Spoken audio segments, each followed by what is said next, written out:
Good morning and welcome to the Mike Graham Show. It is 7 o'clock. It's Thursday, the 26th of February, and we are here, ladies and gentlemen, for your delectation. We've already got some super chats coming in already. One from Susan. Thank you very much indeed. A video game controller poses triumphantly. What does it say there? Sorry, there we go.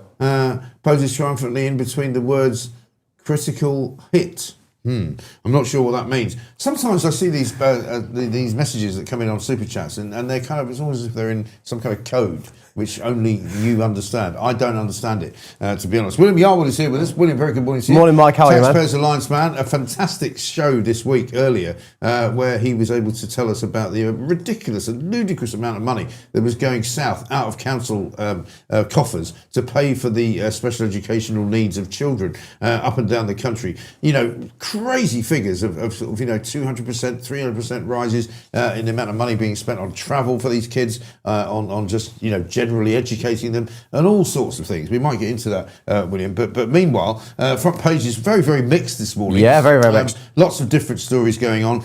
Quite a lot of still, Mandelson type related stuff. Yeah. The front page of the Times. Epstein used the UK as hub to traffic scores of women. Police are investigating up to 60 private flights. Listening to one of the other radio stations on the way into work this morning, apparently he was using RAF bases. Yes, he was. And you kind of going, sorry, hello? Yeah, who's this? This is Jeffrey Epstein. Who are you? I'm a paedophile, convicted paedophile. I'd like to send a plane through the RAF base, RAF Bryce Norton, for example. Why is that? I'd like to send about 4 Russian prostitutes in for Prince Andrew. Is that okay? Yeah, I mean, how the... Is this happening? Yeah, I know. Also, it wasn't just Epstein using RAF bases. It was actually the then Prince Andrew using taxpayer-funded planes, basically, to go abroad, not just on his trade envoy missions to meet Epstein, but actually go to visit Epstein in other parts of the world, wherever he might be. Yeah. So in reality, the British taxpayers were coughing up for Epstein and for Randy Andy to go and do their diabolical things abroad. So basically, Andy gets to shag a load of women, who Epstein provide. Yeah. He gets to fly them into RAF private airports, and then gets them driven presumably from there in limousines. I mean, it boggles the mind, doesn't it? How did nobody complain about this? Yeah, I know, and I think there was an article discussing this in more depth, and there was a discussion around why civil servants did not query this, especially in relation to Andrew, which just shows you how just incompetent and useless our civil service is if they're not questioning why on earth Prince Andrew then Prince Andrew was using this for personal use, right? All the while, obviously, forcing me and you and your viewers at home to pay for the whole thing. Yeah, exactly. I mean, I find it extraordinary that one, nobody complained about it, and that two, it wasn't stopped from happening. No, I mean, you think this would be just an obvious thing to stop, right? Even if it was not, nothing bad was happening, you would say, well, if it's for personal use, well, sorry, Your Royal Highness, this is just not for personal use. This is not how you use, these planes. That's not what RAF bases are for. Yeah, They're not for your foreign we're jollies. We're not running some kind of brothel here. Exactly. International plane brothel. International brothel for the benefit of royal shagging. Yeah. Sorry, mate. Would you mind just staying in your box? If you want to, hire a couple of hookers, just ring the number that normally everybody else rings. It's a good name for a quango, that, Mike. International international brothel for royal shagging. But just call up the local, he's not far from Mayfair where he is, right? Ring up the local brothel, get them to send a few hookers around, and leave it at that. Yeah. Why are you trafficking them in from America? Yeah, and also don't leave us with the bill. and don't give the taxpayer the bill because it might come back to haunt you. Oh, what a surprise! That would never happen. No, unbelievable. Meanwhile, front page of the Daily Mail goes with the other sort of strand of the story, which of course is Prince of Darkness, Peter Mandelson. Police probe descends into farce, and this is because he came out yesterday, all guns blazing, to say it's absolute rubbish to say that I needed to be arrested because I might be fleeing the country. Everybody knows that I'm quite happy to stay here. And it was suggested that somebody tipped off the cops that he was thinking of fleeing the country. And it turns out that they were blaming Lord Forsyth, who is the sort of Speaker of the House of Lords. Turns out it was Lindsay Hoyle, the Speaker of the House of Commons, who's now outed himself as the world's biggest grass. Right? So he's coming back from a freebie holiday where he's spreading the democracy to the British Virgin Islands. It's nice, that, isn't it? Yeah. You never go to Botswana or anywhere horrible to spread democracy. No. You just go to really, really nice places with lovely beaches and sunshine and hookers. Five-star hotels. Sorry, Lindsay. No, sorry, I didn't mean that. No, didn't mean hookers. And it turns out that that Lindsay Hall was in the British Virgin Islands, and somebody tipped him off to the fact that Mandelson was going to flee there. Oh, well, maybe he just didn't want him to interrupt his holiday, I mean... But no, it's interesting. What is wrong with these people? Because Scotland Yard were not supposed to tell who made the tip-off, but for some reason But didn't. they managed to leak it. Yeah, like, how incompetent are you? And now they're having to do, like, another inquiry into how this happened. Right. And every time something like this happens, just on a more broad point, I get irritated how there needs to be an inquiry for everything. Surely they know probably who told the speaker that this was happening. Yeah. And they should just fire that individual, right, instead of going, and looking into an inquiry. So, yeah, no, I mean, Mandelson, I know Mandelson said, I'm not going to be interested in leaving, but I wouldn't put it past him to try and flee the country, would you, Mike? No. Put it past him. Well, we were laughing yesterday that Mandelson was sort of up in arms and absolutely in high dudgeon because he said, believe it or not, the police don't actually trust me. Well, why would they? Shock. I mean, you're a liar. You're a born liar. You've done nothing but lie your entire life, and you are a completely twisted and disgusting individual. Of course they're not going to trust you. No. Why the hell would they? Why the hell would they? I mean, like, the interesting thing about Mandelson is I was actually reading up on, because obviously I was only born in 1999, so I'm a little bit, and sort of I'm a little bit post, understanding. Really? I know, I'm that young, so I don't remember Prime Minister Tony Blair, and I had to go back and... In some ways, that's a good thing. That is a good thing. My first Prime Minister was Gordon Brown, though, so I do remember that. I do remember Gordon Brown, with his eye moving further down his face. Does that mean you got the money that Gordon Brown gave to all children who were born? No, I'm born slightly after that, actually. I'm born slightly after. My brother got it, not me, lucky so-and-so. Right. But nevertheless, I was looking into this, and one of the things Tony Blair said about Mandelson was apparently a big mission of his government was to make Mandelson acceptable to the general public or something like that, along those lines. Like that, And also that was after the fact that Mandelson resigned in, 99, and then 2001 or 2, and then came back again and then lost his seat and then became a member of the House of Lords. I mean... And it's been in and out, basically, of Downing Street through the front door and the back door for years, because one of the things that came out over this inquiry into Jeffrey Epstein was that when he first made contact with Jeffrey Epstein, it was 2002. Yes. When technically he shouldn't have been in government. However, he was still working in Downing Street, despite having been kicked out. He still had an office there. Yeah. Because Blair just sort of went, just come in every Which is crazy. I mean, I understand how important he was to the New Labour project, but it says something about Tony Blair that he wanted to keep this guy around for so long, and also has given him access, like you said, to Downing Street, almost like, whenever he liked. Right. And also, one thing that's never discussed in these stories, Mike, is where's Tony Blair? Where's Blair and all this, It's a very good question. And the question that's being posed on the front page of the Daily Mail is in regards to all of this business of the Virgin Islands and the Speaker of the House, Lindsay Hoyle, telling the police, and then it being revealed that he actually outed Mandelson as somebody who wanted to leave the country. Is the Prince of Darkness up to his old spin tricks? Yeah. And so you wonder whether he put the story out yesterday to sort of set the cat amongst the pigeons that it was Lord Forsyth, the Speaker of the House of Lords, knowing full well that would then sort of scare Lindsay Hoyle out of the brush, if you like, to come out and admit that it was him. I wouldn't put it past him that it was this spin because, of course, Peter Mandelson created an environment in where nobody could believe what a politician said, mainly because obviously politicians were actually all just lying pretty much all the time and haven't stopped since. But also, I wouldn't put it past Mandelson to think that he's still got some mates high up in media circles. Well, he has not only got mates high up in media circles, but he has been, over the course of the last 20 years, very good at forging, what you might call relationships with very high up people in News UK, probably at the Telegraph, probably at the BBC. People that you just pick up the phone and go, "Excuse me, would you mind telling your newsreader not to say that about me?" That's the kind of way he operates. Because when he was in government, he used to, or Alistair Campbell sometimes on his behalf, used to ring up newspaper editors and broadcasters to say, "I'd rather you didn't report that story," or "I'd rather you didn't say it the way you're saying it," or "I'd rather you put it a bit further down the running order, or maybe a bit further up the running order."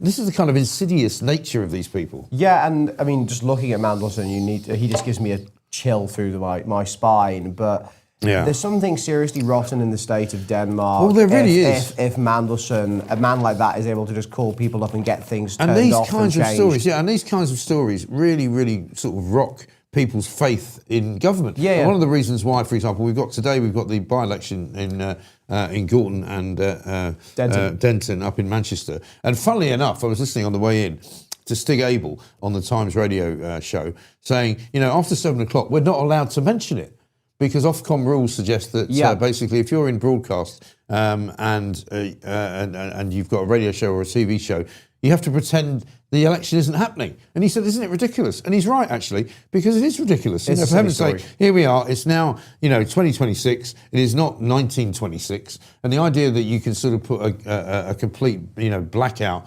on publicity for an election is nonsensical because the internet, of course, Twitter, TikTok, Facebook, all of those basic platforms, which we all use, will be full of it. For the entire day. Absolutely, because it will be the most interesting thing and people are obviously going to stay up late to watch it and they're going to want news about it throughout the day, but they're not going to be able to go to broadcasters. I mean, I know the rules are slightly different for papers regarding Ofcom, but hilariously, I'm sad enough that I was actually reading about it on the way in this morning. I was reading Ofcom rules, that's how much of a loser I am. I know it's different for newspapers, but Ofcom, I think, is a quango in a group that just does not live in the 21st century and is not fit for the 21st century. No. And we at the Taxpayers Alliance have consistently complained about Ofcom because also Ofcom it is clearly biased because they will constantly report GB News for everything, but anytime there's something happens on ITV or Good Morning Britain, for example, with Ed Balls interviewing his wife, Cooper, they won't say that's a problem. Or what's his face, the money supermarket expert coming on to have a go at the leader of the opposition, which Kemi handled very well. I thought she did. She did. He's going to make an appearance on Plank of the Week because of that. Thanks very much indeed.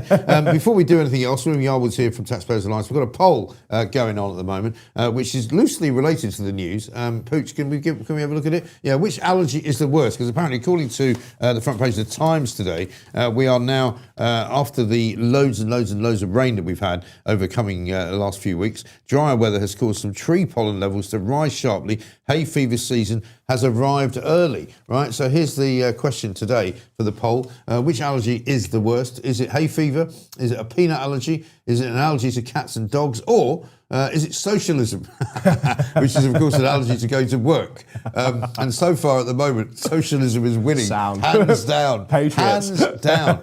I'll tell you what's really worrying me is in the pages of the Daily Mail, pages 6 and 7, Long Haul Hoyle's Paradise Getaway. Because the reason Lindsay Hoyle will be absolutely hating the fact that he's been outed as the source for the police is that we also now know that he went to the British Virgin Islands because he constantly goes on these trips abroad. And he says the reason he's going there is to spread the good news about democracy. Oh, really? Well, it so happens that all these places you go to have got nice beaches, nice sun lounges, and lots and lots of freebies. Yeah, I remember when you were on talk and I came on a few times and I was on with Kevin a few times as well, and you guys were doing this big Just Stop Hoyle thing. Just Stop Hoyle, Just absolutely. Stop Hoyle thing. Because it was getting ridiculous. I think towards the end of 2024, beginning of 2025, there was lots of stories actually in the Mail about how he was not just going abroad, but then expensing everything, not just his planes, but his food, his five-star hotels. But also, there was hundreds of thousands of pounds. Hundreds of thousands of pounds, and there was no real detail about what he was actually doing apart from this vague nonsense regarding spreading democracy. And my point, I remember I was on Kevin's show to talk about it, and my point was, look, he's the Speaker of the House of Commons, he's not the Speaker of the world, it's not his job to go around the world and spread democracy. He's not an ambassador, he's not a trade envoy, he's not a foreign secretary, he's not the defence secretary, he's not the prime minister. He's just on a jolly. He's on a jolly, effectively, and one element, interestingly, is that apparently he has cut back and cut down on, first of all, his expensive amount of trips he's taken, but it's still not the job of the Speaker of the House to go abroad and spread the good word of democracy. Of course not. Because what's he going to do? Learn how to say order differently from different Speakers of Houses around the world. And as I said, it's so kind of insulting to the general populace that you go, yeah, of course I have to go to these countries which all happen to be, rather ritzy, rather kind of, holiday-like, and rather, well upholstered with very nice hotels. Forget it, mate. How about you go to Tibet and spread the word there? Oh no, I don't fancy that. Hasn't got any. When you go to Somalia, mate. Somalia. What about Chagos Islands, Djibouti? Chagos Islands. Chagos Islands. We'll come back to. Yeah, absolutely. On the subject of the Epstein files, a horrible picture has appeared in the papers. It sort of started doing the rounds on social media last night. Bikini-clad women posing with Professor Stephen Hawking. Now, I don't know what he can do, right? and I don't wish to cast aspersions on disabled people, but he's lying there with a sort of a bikini-clad bird on either side of him, and he's sort of trying to hold a cocktail. I don't know what to make of this, really. So, William, can you help us out with this? Regarding what I can do, which I'll put very gently, there was a film about him called The Theory of Everything, and there's a scene in it where one of his friends basically asks him, what about, you are married, what about the whole, evening? Sex thing. And he said, oh, well, different nervous system. So he can, because he's got 2 kids, of course. Really? He's got 2 kids. Has he? Yeah, he's got 2 kids. Oh, so what? He can actually get a hard on. Yeah. Sorry. Listen, this is free radio, right? Television. So he can have sex of some kind. Indeed. Yeah, he engaged in relations. Jesus Christ. Yeah. And so these birds who are with him. Sorry, I know I shouldn't say that. But listen, I'm just going to be honest. These 2 women. Have we got the pic? Yeah, there is. Hawkins carers. I mean, there's something very wrong with this whole thing, this whole picture, isn't there? Yeah, and yeah, good on him. He's having a nice time. Yeah. How's gravity going? Yeah. Yeah, I bet he's giving them a theory of everything. Yeah. But yeah, it is wrong, but also it just shows you how Epstein had his hands and was friendly with people who you would think would be completely outside of his purview. People like Stephen Hawking, who also universally beloved by certain not just science community, but also certain leftists, because of course he's a good old fashioned socialist who turned down a knighthood from Her Majesty, Her late Majesty as well. And was very pompous about it as well. Yes. Yeah. So yeah, dodgy. And then we've got another piece by Andrew Pearce in the Mail. It says that Mandelson has got 3 top law firms trying to clear his name. We know one of them, Miss Condorea, who represented Diana, I think, in her battle with Charles when they got divorced, and who also, I think I'm right in saying, represented what's-her-face, Paul McCartney's second wife, Pegleg, whatever her name was. What was her name? Remember? Heather, Heather, that's right. So, yeah, he's spending an awful lot of money. He is. Absolutely extraordinary stuff. So let's talk, shall we, about the thing we're not supposed to talk about with Ofcom, Indeed. which is the Gorton by-election up in Manchester, because what I'm told is the entire sort of reform machine has gone there to try and snatch victory from the jaws of defeat, because the Greens are supposedly going to win it with Hannah Spencer, the fake plumber, the woman who pretends that she's working class and is absolutely the most worked up sort of, political operator that you've ever seen. Meanwhile, Labour we are told, doing a lot better than we thought they were. Yes, it's a 3-way race at the moment, and the Greens, Labour and the Reform have actually thrown the kitchen sink at Gorton and Denton. Goodwin, of course, has been there basically every single day since the beginning of it. He's had people come down from all parts of the country to come and campaign for him. Mainly to get the ground game going, because of course Reform is still, people forget, it's still actually a relatively new party and doesn't have all the data and all the voting intentions that, say, Labour will have. So Labour has a huge advantage in that way because they know where the voters are. Right. So what Reform has been doing is basically scouting out people who are not just pro-Reform but are in the middle, who might swing Reform, so that they can get them to courage to go out and vote today. So one thing a lot of them Reform activists will be doing is they'll be knocking on doors of people they talk to who said they might vote Reform, and they're going to do one last big push to get them to convince them to vote Reform. But the Gorton and Denton by-election will be extremely interesting because Gorton and Denton are really different areas and they've kind of just been stuck together. Their populations are different, their demographic makeup is different, both in terms of not just ethnicity but also age. So the ethnic minority side, which is Gorton, is a lot younger than Denton, which is mostly white and mostly old. But apparently there is... And mostly reasonably well off, right? Yeah, mostly reasonably well off. So it's going to be interesting to see who's able to get that vote out. But also there's a question to what extent, because of course, as we know, Greens have been going really heavily after the Muslim vote. I mean, they did advertisements in Urdu and other languages as well. Yeah, which, by the way, is just hardline sectarianism, by the way, Mike. That's just what it is, which is actually, I think, disgraceful and disgusting. And the fact that when people criticised the video in Urdu, they did another one, it was in Bangladeshi or whatever it was, and they were like, "Oh yeah, this is what we're doing." And they were sort of crowing about the fact that let's watch all the right wings losing their shit. Yeah, over and I was like, and no, actually, going mad. I was actually no. What you're engaging here is just sectarian politics that you would see in third world countries. Green Party. So actually, you guys should be ashamed of yourself. And the interesting thing is that Hannah Spencer herself is not some sort of like working class hero. What she is essentially is she's part of a family where basically all of her family have ran for election at one point or another. Oh, really? She's actually part of a political family. So she's very much a political kind of I mean, the Green Party. Child. Yeah, Green Party, sure. But so she's been in that party for a while, but she is essentially a political creature. And has clearly wanted some kind of political office for some time. And famously once said that she was really happy not to be living in Gorton, I think, because it was all full of takeaways and horrible shops behind the high street, and she was really pleased to have been able to move away. Yeah. But despite all of that, she still seems to be the kind of the favourite. She'll be a terrible MP. She'll be a terrible MP. If you've got some free time and feel like pulling your eyes out, Mike, I'd highly recommend watching Zach Polanski and Hannah Spencer, because they did a little podcast. Oh God! And it's such a low information, sort of almost low IQ podcast, basically, where Hannah and Zach basically just say like, "Oh, I'm in favour of good things and against bad things." And there's this moment, Mike, because Hannah constantly goes on about her full greyhounds, right? Like, I like dogs as much as the next guy, but you don't have to go on about it all the time.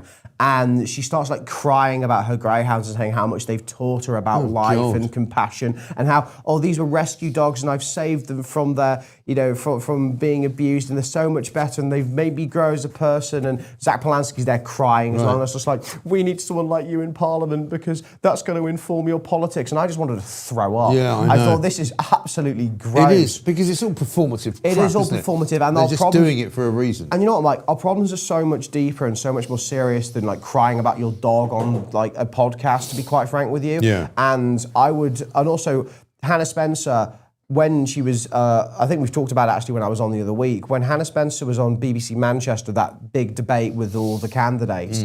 And she accuses Matt Goodwin of doing, religious and political causing the Manchester Arena bomb, and then she right? accuses him basically of causing the Manchester Arena bombing. And she got, apart from maybe on Twitter, she got virtually no pushback from anywhere in the press from what I can see on that. And I thought, what an absolutely abhorrent thing to say for a Green candidate to say, because she's clearly just all vibes and all bluster and all gesture and has no idea about policy or actually any complicated issues going on in this country at all. I know, absolutely ridiculous. Let's have a look at a couple of videos, because we've got some from yesterday's Prime Minister's questions, but also one that you brought in to us this morning about a Labour campaign which appears to be ranting on and on about the NHS and reform, when in fact the decision that they're having a go at has got nothing to do with reform. Check this out.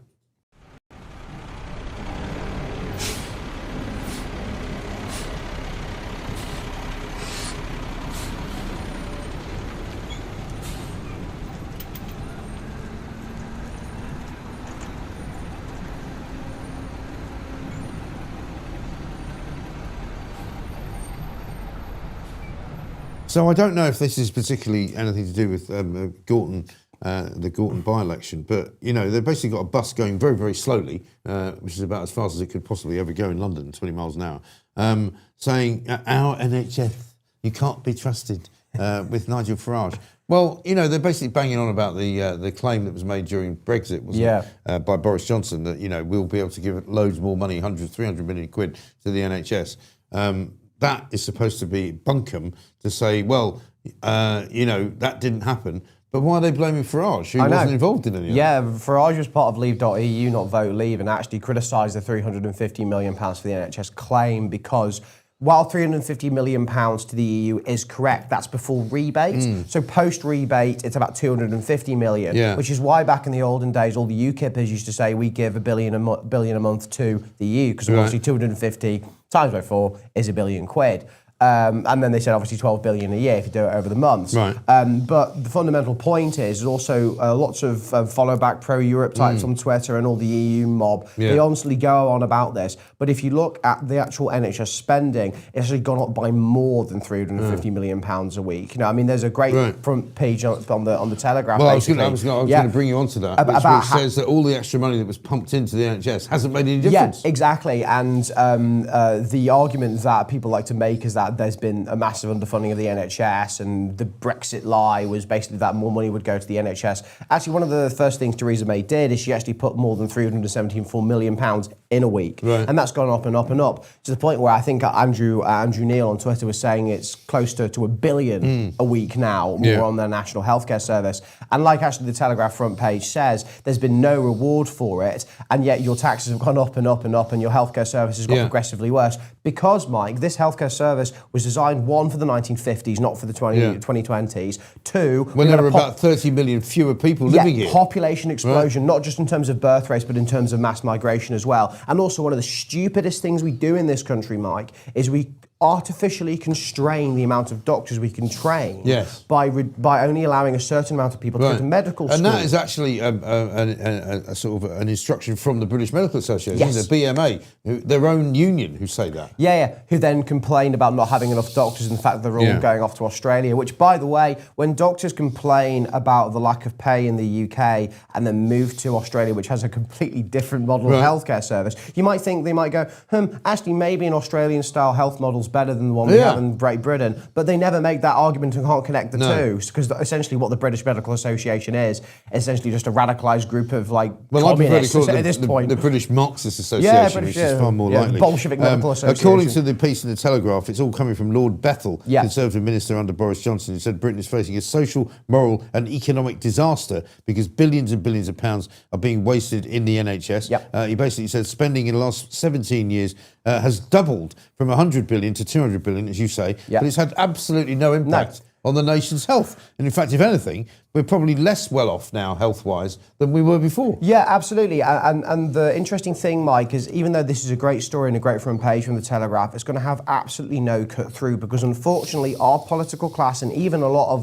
the British people as well genuinely think that the problem with the National Healthcare Service, and actually the problem with everything more broadly, Mike, is just not enough money goes into things. But you know me, I know the numbers about how hundreds of billions go into this and hundreds of billions go into that, and yet we never see any reward, let's say, for the amount of money that goes into these things. So actually, the sensible thing to do is step back thinking, actually, are we getting bang for buck here? Maybe the systems, whether it's transport, whether it's healthcare, whatever it might be, maybe it needs some level of rooted reform. But of course, they're all very difficult and they're not going to win you elections, because what's going to win you elections is promising people free stuff, which of course always works, which is what all politicians do. Absolutely right. A couple of good stories to mention overnight. It looks like about 600 people came over the channel yesterday, despite the fact that Stop the Boats, Starmer, is still telling us that he's got control of immigration, right? And secondly, the Chagos deal now, we're going to talk to Lord Ross Kempsall coming up a little bit later on the show, appears to be dead in the water, doesn't it?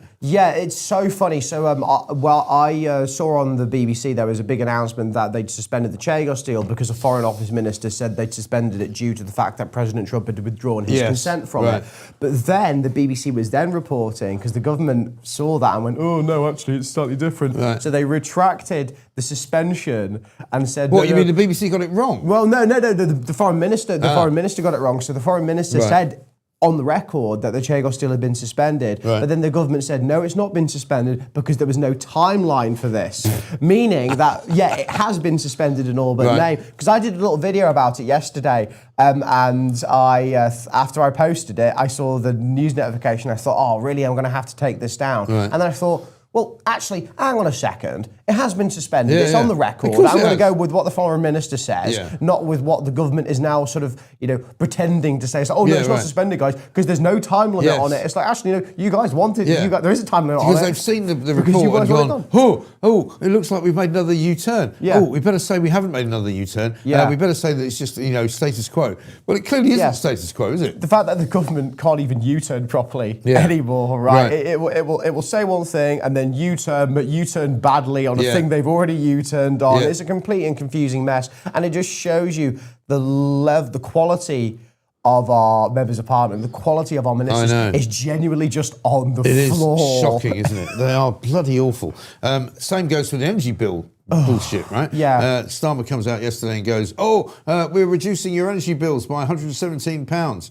And everybody goes, oh, that's great, really, really good. And then you go, what, you mean every month? No, every year. So basically people are making around about £10 worth of savings but the bills that they've got now have already gone up by more than £10. And once again, he was community noted on Twitter, wasn't he? When he put it out saying, we're saving you money. And even Twitter was like, actually, no, you've got it wrong. You complete and utter numpty. Yeah, completely. And also, like, £10 a month is hardly some massive literally, saving. I come in every morning and Pooch gives me a croissant, which I wish he wouldn't keep doing because I'll become as fat as a pig again as well. And it probably costs him about 10 quid to buy a couple of coffees, or probably one coffee and a croissant. That's 10 quid. I know. That's what you're going to save in a month. It's disappeared into thin air. Yeah. And they do this all the time. I mean, I remember during the first Rachel Reeves budget, there was this huge, like, this rabbit out of the hat moment. So what they did was basically cut beer duty by like 1p or something.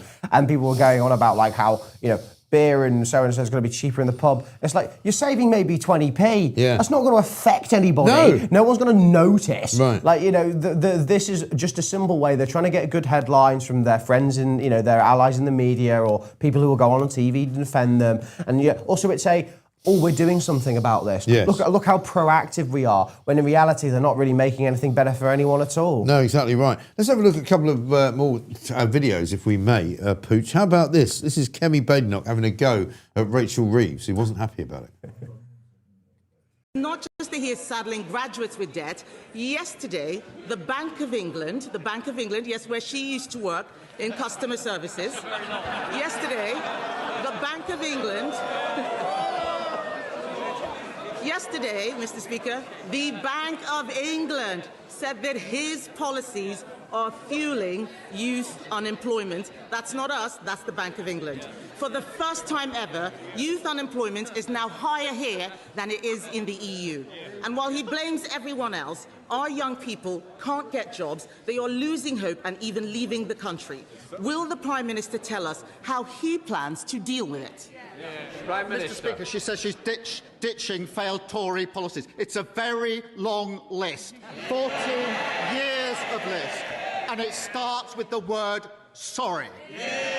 And when she says that word, we'll take her seriously. And Mr. Speaker, she talks about the Bank of England. The Bank of England have reduced interest rates 6 times. We've seen the fall in energy bills. Inflation is coming down. Borrowing is coming down. She hasn't welcomed any of that. And if she wanted to talk about the economy, she wanted to talk anything other than the economy. Perhaps she'll welcome the surge in retail sales as well. People are spending more on our high streets because of the action that we took. Wages boosted for millions of workers, opposed by the party opposite. Free breakfast clubs, opposed by the party opposite. Free childcare, opposed by the party opposite. Every measure we're taking to improve the economy, what do? They oppose it. I can't believe this guy's still standing there talking absolute bollocks, right? He says wages are up, because they gave public sector people a load more money. That's the only reason wages are up. He says that people are spending more money in the high street. They're not. The high street's dying on its arse, right? Yeah. She apparently, Rachel Reeves, told Kemi Badenoch to F off. Yes, apparently so. Supposedly. I haven't wasn't seen on camera, No. but apparently from a few journalists who were in the gallery, apparently they saw Rachel Reeves essentially mouth it to her. Right. Not say it out loud, of course, but mouth it to her. But first of all, I thought Kemi did actually a pretty solid job at PMQs yesterday. She was on form. But again, I always complain about PMQs when I comment on it because I hate it these days. It's nauseating. Starmer never seems to not just answer Kemi's questions, but also actually didn't answer quite a few questions that were put to him. One including by Nigel Farage, of course, who asked him about the Chagos deal, and then decided to go on this massive rant about how some councillor, which Nigel's never met, said something on Facebook, and therefore Nigel must take responsibility for it. But this all the while when we've got Labour Party councillors who have got paedophiles working for them. Yes, there was quite. one, I think yesterday, who was found guilty of having indecent images of children. Yeah, he doesn't mention that, does he? No, but Kemi did. Kemi said like Labour has a paedophile problem. Yeah. I was like, oh, nice, okay, she's going for the throat. Yeah. However, I always like to pick my worst question of PMQs. The worst question of PMQs was by a backbench Labour MP who essentially did one of the sort of Labour HQ questions I like to complain about, where he said, would my right honourable friend, the Prime Minister, agree with me that drugs are bad? And then basically he sat down and the Prime Minister, because it was a Green Party, yeah. it was a Green Party thing. And then the Prime Minister stood up and was like, oh, I completely agree. And the Green Party want to legalise heroin and this, that and the other, which, is true. Yeah. But I was just thinking, like, that's not a question. I was like, imagine the state of British discourse that a backbench MP is standing up and asking the Prime Minister like of the me country. saying to you, William Yarwood comes in from the Taxpayers Alliance and I say, William, would you agree with me that I look really, really good today? Yeah, and I'm wearing a really, really great tie and a fantastic shirt, and probably you've never seen anything like this as good as it is. Yeah. And you go, oh yes, absolutely. Yeah, my radical friend looks fantastic today. And what's that load of old cobblers? Yeah, it's complete nonsense. And the also, again, as I said just slightly earlier on the show, it shows you the quality of our members of Parliament is genuinely on the floor.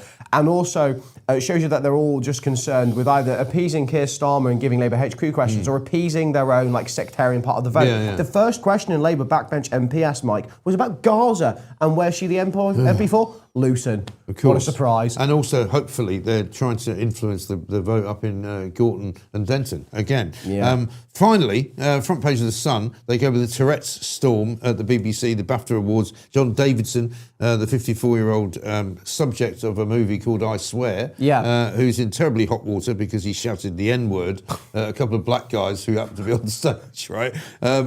He's now saying it's all the BBC's fault because they should have stopped him not only from saying it, but he said they literally sat him next to a microphone. Yeah. Right? Now, call me old-fashioned, but if you've got a bloke suffering from Tourette's who's likely to shout out anything terrible as soon as he sees anything, one, don't put him in a bleeding audience. Let him sit backstage and watch it. Yeah, exactly. In a room with some people who aren't going to be that bothered if he shouts the N-word. Yeah. What clever part of BBC management thought, let's put this guy in the audience and also put him near a microphone. That's a really clever idea. Brilliant. I mean, maybe it was an in joke. Maybe they thought it'd be funny. Let's cause a little bit of trouble. But actually, to some extent, I mean, I like blaming the BBC, but it's quite clear that this is just classic BBC mismanagement and oversight. And the people the people who did this, quite frankly, should probably be disciplined quite harshly. Well, I think somebody has lost their job already, but of course it's nobody senior. It'll be somebody who's in charge of outside broadcast some or something. intern. And the corporation last night admitted it was a serious mistake, and they're now investigating. But inside, John Davidson saying, "Why did they sit me next to a microphone?" I can't stop watching the clip, by the way. It's just so funny. Have you seen it? No, I've not seen the clip. No. Have we got the clip? No, we haven't. Tragic. I think we had it the other day. I'll watch the clip. It's one of those where you just kind of watch it and go, because the wokeists are so terrified. They don't know what to do. Yeah. Because of course, what they shouldn't do is attack somebody with a disability. No, but it's not his fault. But they've all attacked him because he said the word that you're not supposed to say. But it's not his fault. He can't control it. No. Tourette's is actually a pretty serious and very understandable problem. And people, from what I can see, are actually relatively understanding towards people who have Tourette's. Yeah. So the fact that the leftists piled on him, an actual guy with a condition, just shows you that actually they don't actually care about conditions. All they care about is word policing in reality, which Tourette's people are not too concerned about word policing. Although I bet they wish they were. I know. I bet they do now. Yeah, absolutely. They have to put some guidelines in place. William, great to see you. William Yarwood from the Taxpayers Alliance. Brilliant start to the day. Absolutely fantastic. 7:39 is the time. You can see the ticker running across the bottom of the show page there. Energy bills, madness, costs us more money. Yeah, they're trying to make out that we're going to be better off in April because they're reducing our bills by 117 quid. Well, hang on a minute. I thought they were supposed to be reducing our bills by 300 quid. No, that's been forgotten about. And it turns out that Twitter had to basically correct the Prime Minister once again when he put out a tweet yesterday saying we were all going to save money. Because it turns out that actually we're not going to save any money at all because the amount of money we're now paying for our energy has gone up since they first announced that it was going to come down again. And it's not going to come down by as much as it went up, if you know what I mean. Basically, we're all worse off. Thanks to this bleeding useless government. Absolute and utter collection of numpties. Let's get some news with Edward Hughes. Good morning, all. Here's the news with me, Edward Hughes. Bell End Prime Minister Keir Starmer faces a critical test today in the tight Gorton and Denton by-election in Manchester, where Labour is under pressure from both Reform UK and the Green Party amid ongoing fallout from the Jeffrey Epstein linked scandals involving Lord Mandelson, including his recent arrest and Met Police apologies over tip-offs. A major report highlights racism, poor staff relationships, and cover-ups of errors as key factors in NHS maternity care failings across England. In energy news, a UK first geothermal project will soon harness Earth's heat to power 10,000 homes while extracting domestic lithium. If you believe that, you'll believe anything. The Crown Prosecution Service has issued new guidance on honour-based and dowry abuse, expanding to include spiritual and immigration-related forms. Other developments? John Lewis is exiting house building to refocus on retail. A rare Led Zeppelin album photo sold for £16,000 at auction. And warmer weather continues in parts of the UK after recent highs. That's your UK headlines roundup. I'm off for a quick bacon buddy and a cuppa. Remember to like and subscribe. Laters, Tigers. Thank you very much indeed. That is Edward Hughes with the news. He's with us every single half an hour, of course, all the way through until 9:30. We've got lots to do today. We're going to film Plank of the Week after this show, and we'll be talking to many, many great guests all the way through. Let me just read you a couple of messages that I've got here. One from Donald, who is, of course, our man in Scotland. He says, I take it the sign is broken. Yeah, it was broken yesterday. You're not paying attention. This is the sign over here. Oh, no, it's not over there. It's over here. Behind me. And actually, you can still see it, luckily, but the blue light, which is normally what it is, has not worked since yesterday. And we're not quite sure why. Pooch has been in touch with the organisers and the people that made it, and they're going to send us some new fuses or something to fix it. But we will do the very, very best that we can. So, of course, if you need to get in touch with us, you know what you can do. You can send us a super chat, and we're going to do a couple of those now to our YouTube chat room, which goes on all the time, all the way through the show. Donald, hello, mate, says Lord Viking Live. Good weather for voting, says Mary Fuller. Some words hurt more than other words, says Not Interested. Yeah, absolutely right. Have we got any super chats? Yeah, there's one from Snides, who says, Stephen Porking. I never thought of that, actually. That's not bad. I'm not actually, if you don't mind, Pooch, I'm the big screen. I'm not seeing anything on the big screen, so I don't know if you can fix that, because the smaller one, it's harder to read. U-turn 16 Starmer, the wanker. Watch out, Gibraltar. Keep the torch shining on Starmer. Don't let him off the hook. Okay, says Easy Boy. Yeah, we're not going to let him off the hook, because there's no question that he has now retreated fully on the old problem of the Chagos Islands, because we spoke to the First Minister of the Chagos Islands just the other day, Mr. Mandarin. Is it Mandarin? Misley Mandarin? Misley Mandarin, who's a fantastic man. He's living on a beach, basically, with his dad, fishing, eating the fish that they catch, and basically trying to just do the best that he can to survive and stay in the place which is the land of his fathers, effectively, because his father was actually born there, right? And he's already been removed once by a Labour government, and he doesn't want to be removed again. And they're facing eviction on the basis that they're not supposedly within their rights to stay there, which is completely and utterly nonsensical. But basically, they have completely U-turned on all of the things that they said that they would do, including selling off the Chagos Islands to Mauritius. So the whole deal is now up in flames, and Nigel Farage was talking about it yesterday, saying that actually there might be a bid coming in now from, I think, the Seychelles, who may want to be in control of the Chagos Islands instead of Mauritius. So we'll see where that all goes. Simon has sent us a super chat as well. Thank you, Simon, very much indeed for that. Get John the Tourette's guy in the gallery at PMQs to narrate the action. Millions would tune in, I'm sure, says Jan. I think it's a great idea. I think we should get him on as like a commentator for the Olympics, get him a commentator for football, get him as a commentator for PMQs. I think it'd be brilliant. Absolutely great idea. Yeah. Love it. Absolutely love it. Now, however, we are going to take a little break and a little sidestep, because we've got a new guest to talk to, because we've got all the way through the day today. Tremendous guest. We've got a Lord coming on after 9 o'clock, Lord Ross Kempsell, who used to work with me, believe it or not, and he's now one of the about 4 members of the House of Lords that I'm personally friends with.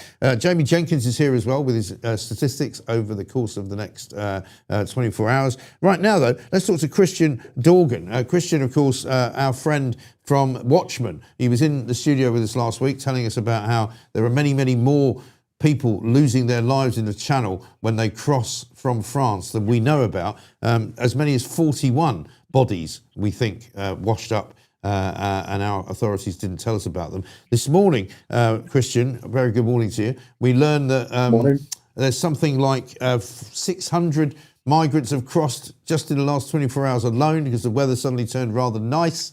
What do you got for us this morning, sir?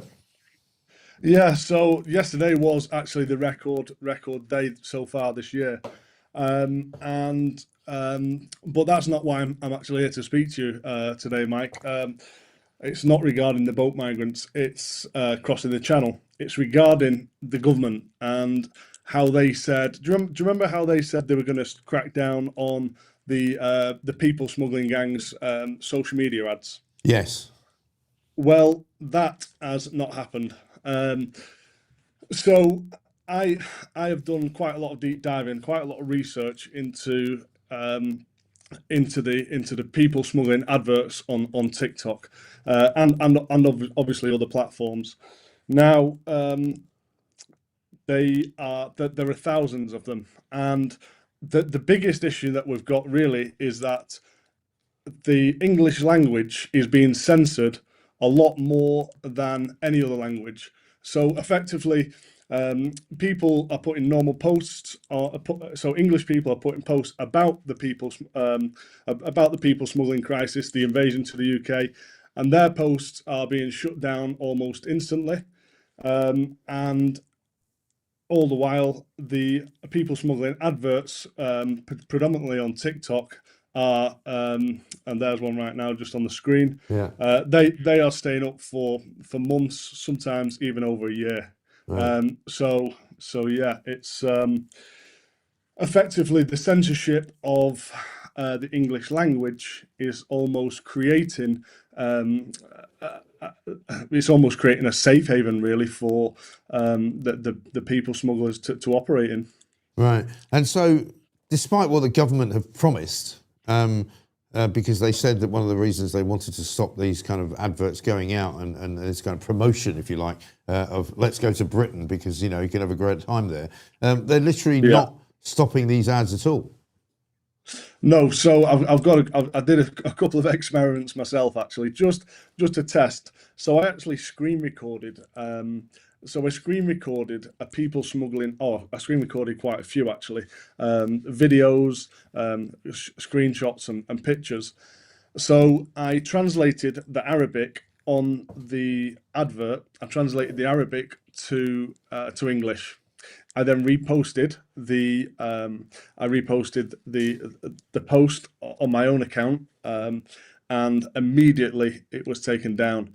So the exact same post that was up, that's probably still up now, with Arabic, stayed up. That's what you can see on the screen. I've actually translated that to English. But yeah, so the exact same post in English was taken down immediately. However, in Arabic, it's still, they're all still up, to be honest. So yeah. And as far as you know, Christian, I mean, how effective are these ads? You know, I mean, and who's looking at them, and how many sort of views do they get? Because presumably, this is one of the reasons why so many people are coming to Britain, because they're getting recruited through a variety of different means. But if they're looking at this stuff, they're going, "Oh, this looks good. Let's go and join the merry throng of people going to Britain." Yeah, so they are very effective and they are legitimate. And the reason I know this is because I speak to a lot of people smugglers through it. Now, if a bloke from a news company, i.e. Watchman, can find these people smugglers, then I'm pretty sure that the secret services or the intelligence agencies and the government, they should realistically be all over this, but they can't be, because I speak to these people smugglers all the time. All you have to do is add them. Next thing you know, they drop you a message in your inbox, or most of the time, or send me a WhatsApp number. You speak to them on WhatsApp. You can arrange to meet up with them, wherever they are. I mean, actually, there's quite a lot of people smugglers operating from London, taking people out of the UK as well. So I was offered, obviously, to go in and meet a guy in the safe house in London, and I've not actually followed through with that yet, but I do intend on doing. So yeah, the legitimate adverts, and a lot of people are communicating through these adverts. Right. Obviously, they use the advert to get the WhatsApp number, and then they do the business through WhatsApp. And you would think, and I mean, with no disrespect to you, that if you could find these ads, then surely to God the Home Office and Border Force could find them, and they could actually track the initiation of them. They could track whoever it is that's putting them up. They could track the location of whoever it is that's putting it up. I mean, it's not difficult, is it? No, it's really not. Within a couple of scrolls, I can find. I can find. They just start coming up on the news feed. They're just so easy to find. There's a couple of keywords which you can search as well. Safe game, boat game, full save. And next thing you know, your screen's full of people smugglers. There's absolutely thousands of them, thousands. So even as far as smashing the gangs, that old chestnut, even as even as far as smashing the gangs, even if you can't smash the gangs in France, why the people smuggling gangs in the UK not being smashed? Realistically, the police should be all over that. Well, of course they should. Of course they should, Yeah. because I mean, surely what you do is, it may well be that the snake has many, many heads, but you cut as many of those heads off as you can. And surely to heavens, if these people are operating from Britain, there's a pretty good chance that the people operating these, smuggling gangs are actually illegal themselves. Just kick them out of the bloody country. Yeah, absolutely. I mean, there's yeah, the people who are operating these people smuggling gangs on this side, I don't know much about, but actually the people who are operating on the French side, I mean, the potential ex-Taliban fighters. I mean, I've looked at people in the eyes. I've seen they've got the Taliban scarf on, the particular colour, particular pattern, and this is all in France. So, it makes you wonder whether on this side it is the ex-Taliban fighters who are operating them on this side. I mean, we don't know, do we? Because it's not really up for us to find out. It should be up to the government. And there's one thing that I know for sure: they're not smashing the people smuggling gangs. They've not done anything to stop the advertisements on social media. And yeah, we had our highest record of entries this year so far yesterday. So yeah. Well, there's another story in the paper this morning, and I know that you probably aren't prepared for this, Christian, so forgive me for putting it to you. But it turns out that according to a piece in The Sun on page 17, Britain's £175 million payment to France last year to tackle Channel migrants crossing has worked out at nearly £8,000 for every migrant that was actually stopped, because I didn't know this until yesterday, but it turns out that the deal we've got, for which we've already given the French about 700 million quid, runs out in the next sort of 7 to 10 days. And so we've now got to sign a new agreement with the French to see whether they can stop the boats or stop the people leaving France and coming to Britain. But according to this piece, French patrols blocked 22,476 attempts for people to cross over in 2025. 41,472 still managed to make it into UK waters, and the poor hit rate comes despite the government sending a huge annual sum to Paris to beef up coastal patrols, drones and surveillance. It says it's equal to nearly £8,000 for each would-be illegal migrant who was stopped. It's extraordinary amounts of money. It's ridiculous, and I'm almost half tempted to say that we shouldn't re-sign the deal, because I've seen what's going on the other side, and it's not a great deal, really. Well, in fact, it is a great deal. We're effectively paying for migrants to be escorted from the camps to the boats and across the channel. So I'd probably save ourselves a few quid and not sign the deal. Yeah, I think that would make sense. What if we didn't give them any money at all? It wouldn't make any difference, would it? They'd still come. We would still be having to sort of welcome them into Dover. So why bother giving the French anything? Yeah, I mean, quite a few more. You probably get quite a few more deaths as well at that rate. So effectively, it's it, I don't know what the sort of cost is to the French, but they are by allowing it to happen, by allowing them allowing the boats to cross anyway. The cost to the French is astronomical. Yeah. If you look at all the camps, not just in the north of France, there's camps all in the south.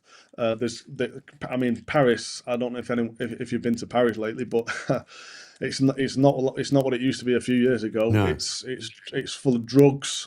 It's full of people begging, tents everywhere. Yes. I mean, it really is a crying shame to see how it's how Paris, the demise of Paris, really, Yeah. due to mass immigration and mass illegal immigration. And most of these people are going there some have a view of getting over to Britain quite soon, and some of them actually hope to get to Britain eventually.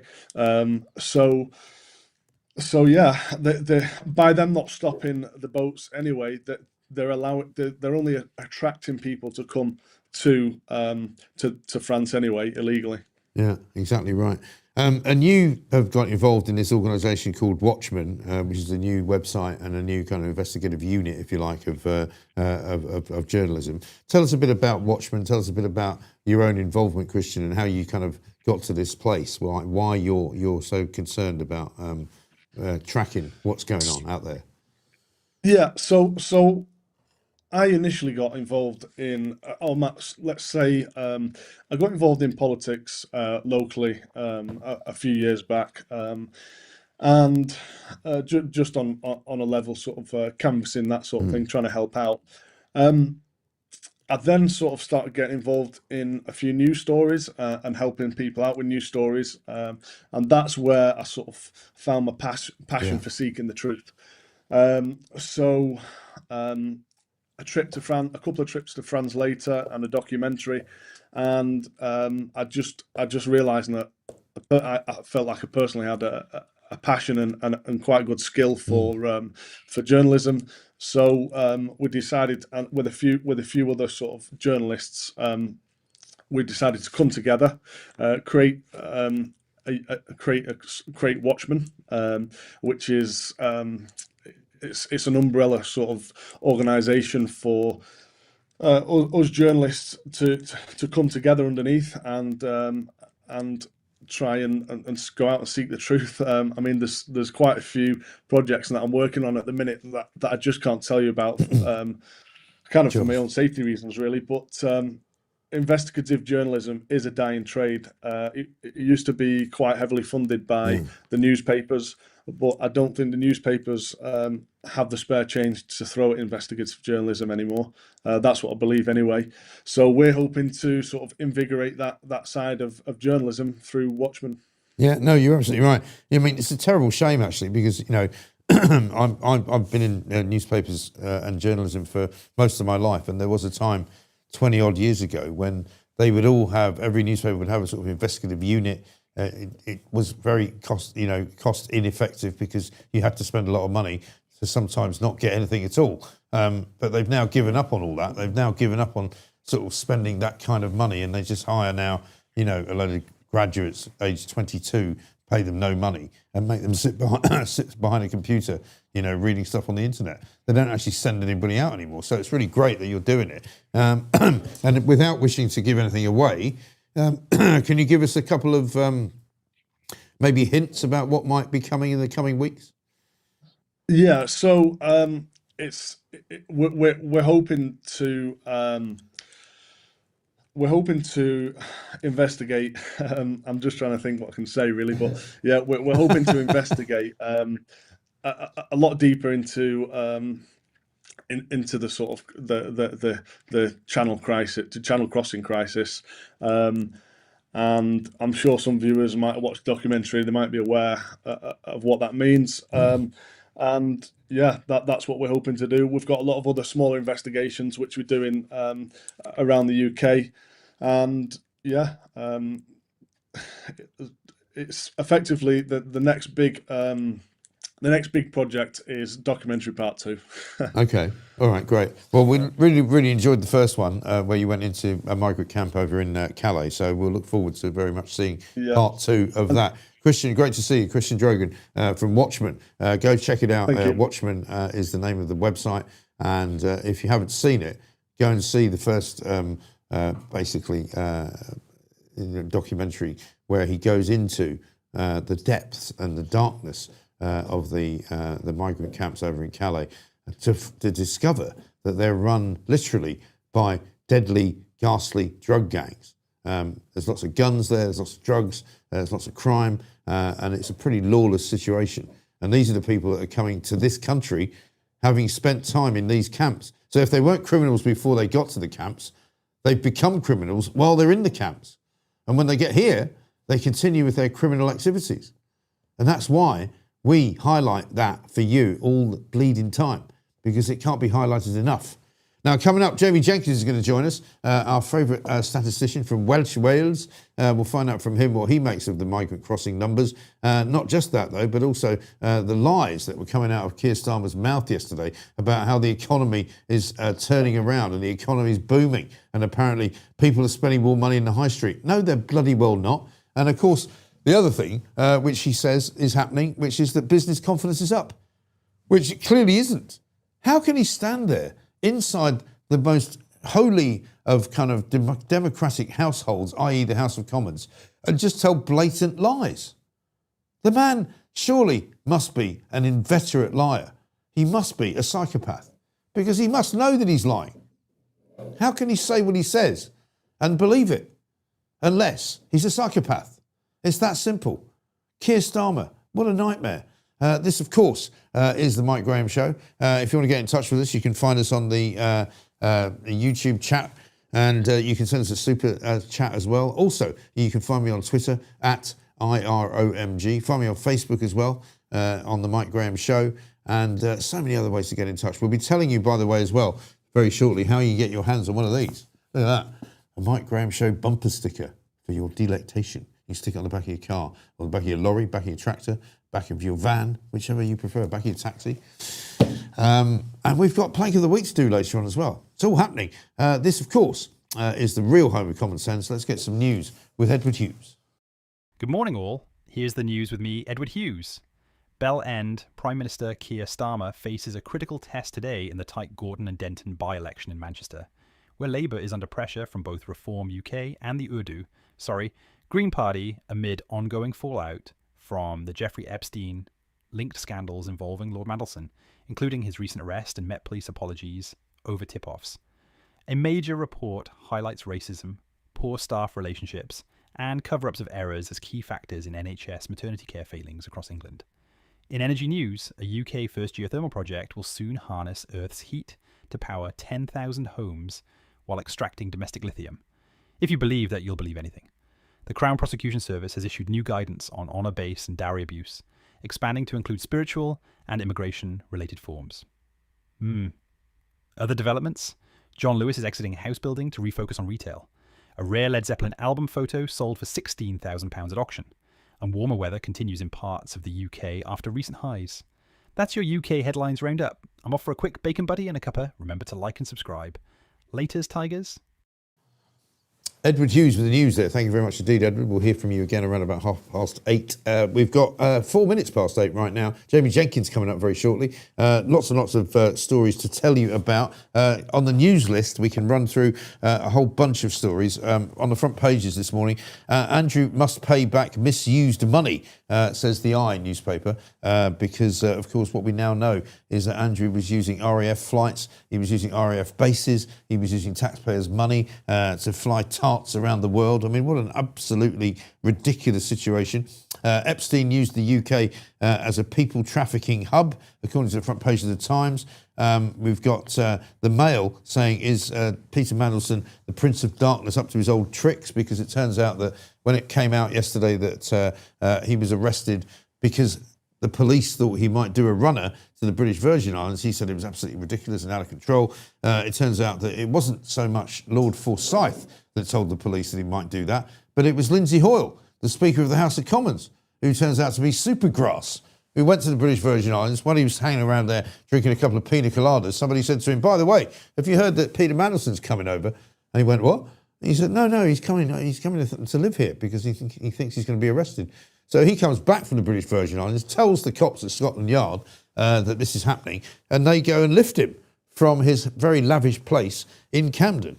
Interesting. Doubling NHS cash has had no effect. This is a report in the Telegraph from Lord Bethel, who said basically we've now spent 200 billion a year instead of 100 billion a year in the NHS, and it hasn't made any difference whatsoever. And in fact, if anything, the NHS has got worse and worse and worse. The Chagos Islands deal has descended into chaos, according to the Telegraph on page 4. It turns out that the government cannot now press ahead with the sell-off of the Chagos Islands because Donald Trump has told them not to do it.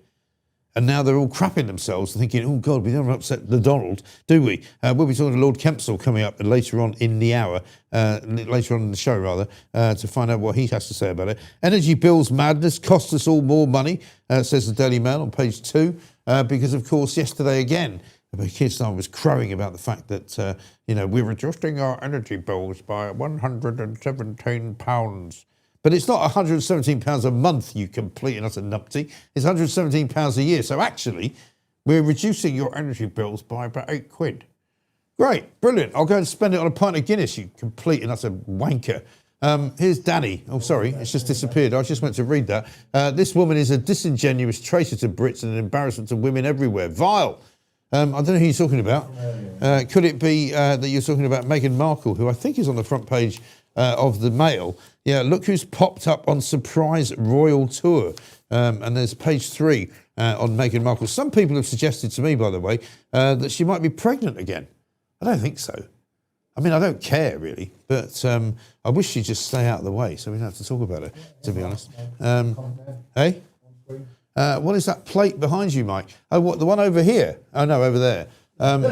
Over there, yeah, you can see, I'm actually about to do a postbag because we got sent some really great stuff over the last week or so, and we haven't had a chance to thank you all and read anything out. So let's do a bit of that, and I'll explain what that plate is all about after this. You've got mail. Now, that's quite a rude question. What's in Mike's sack? Only certain people are allowed to find out what the truth is there. But behind me, as I said, over there, is a commemorative plate which has been sent to me of Harry and Meghan. And you can just about make it out behind me. Oh, Pooch is going to hand it to me. Here we go. There it is. It's a commemorative plate of Harry and Meghan, the royal engagement and marriage, 2018. I mean, it's quite sweet, really. I'd quite like to eat something off it, up to a point. Thank you, Pooch. Well played. Now, we've got other things to thank you for. Yesterday, we opened something from Kerry Kelly, who has a company called Coast to Coast, which is a handmade coaster and gift company. And she sent some beautiful, I haven't actually got them, so I took them home already, beautiful coasters with a picture of what I'm pretty sure is Ziggy, my Labrador. And she's made these really lovely sort of stone coasters. Very much taken by them, I was. So I took them home and I've been using them already. I showed the picture to my son and he's not sure whether or not it's actually Ziggy. But it looks very like Ziggy. Maybe Kerry, you could tell us. So Kerry Kelly, who runs a company called Coast to Coast by Kerry. Beautiful. 4 Labrador coasters. Thank you very much indeed. Brian H. has sent us in a little note saying, please can you send me a bumper sticker?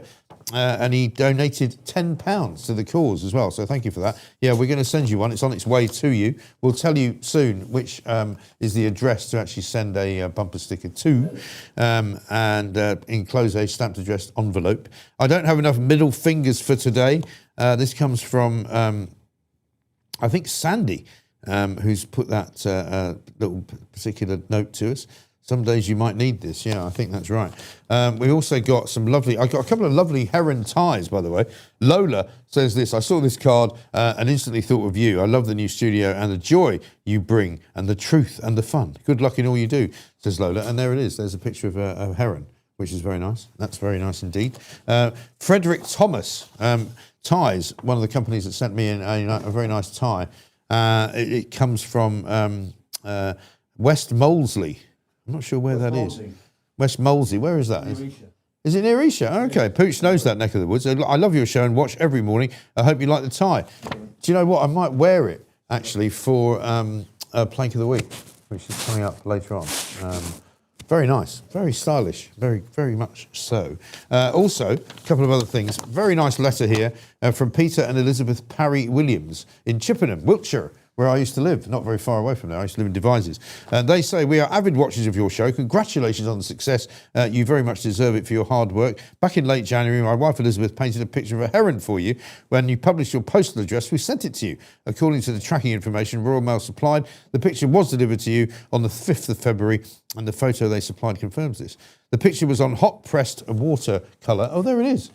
You see, Pooch is amazing, right? He's like literally got a million hands. He's found it. There it is. There's the picture. How did you even know that?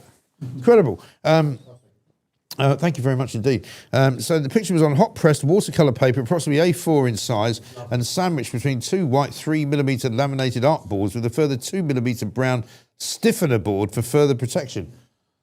I could do one of those. Included with the picture was a note from my wife, together with one from myself, explaining how to open the package and access the content. Thank you very much indeed. Well, we have done that. Our concern is that knowing how busy both you and Pooch are, you did not notice the picture contained in whiteboard sandwich. No, we did. We've got it. We have got it. Don't worry.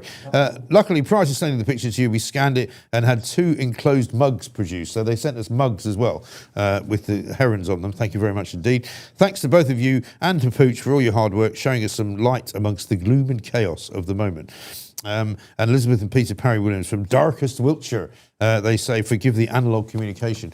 And as you can see in the background there, or in the foreground even, see, I've done it wrong again, over there. No. Over there. The suite 19.6 Exhibition House, Addison Bridge Place, London W14 8XP.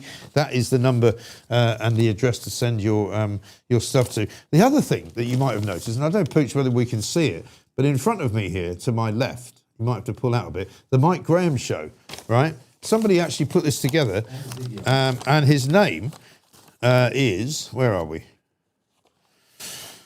Gorton Trimby. He said, greetings from Spain. Not so sunny at the moment, but it will be back. I listened to the first hour of your new show, walking the dogs in the campo in the morning, then watch it whilst having breakfast on YouTube. I just got a 3D printer and thought I'd make you a desk ornament based on your YouTube headline text. Hope you like it. Just super glue it on top of each other. Yeah, I mean, the way he sent it to us, he said you could do it like that, right? But we can do it like that, but we actually quite like it just in a single line. And also, there's Ziggy on it as well.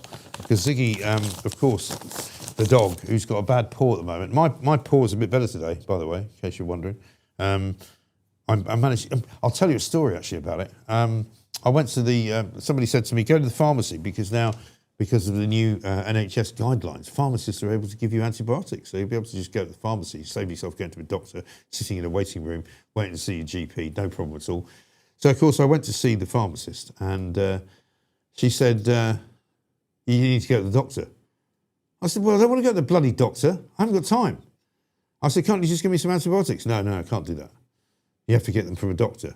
I said, well, what about this new plan that you're supposed to be able to go to a pharmacy to get things that you can't, or you used to not otherwise be able to get, apart from going to a doctor, so it will reduce the workload of the doctor. She went, you have to go to the doctor.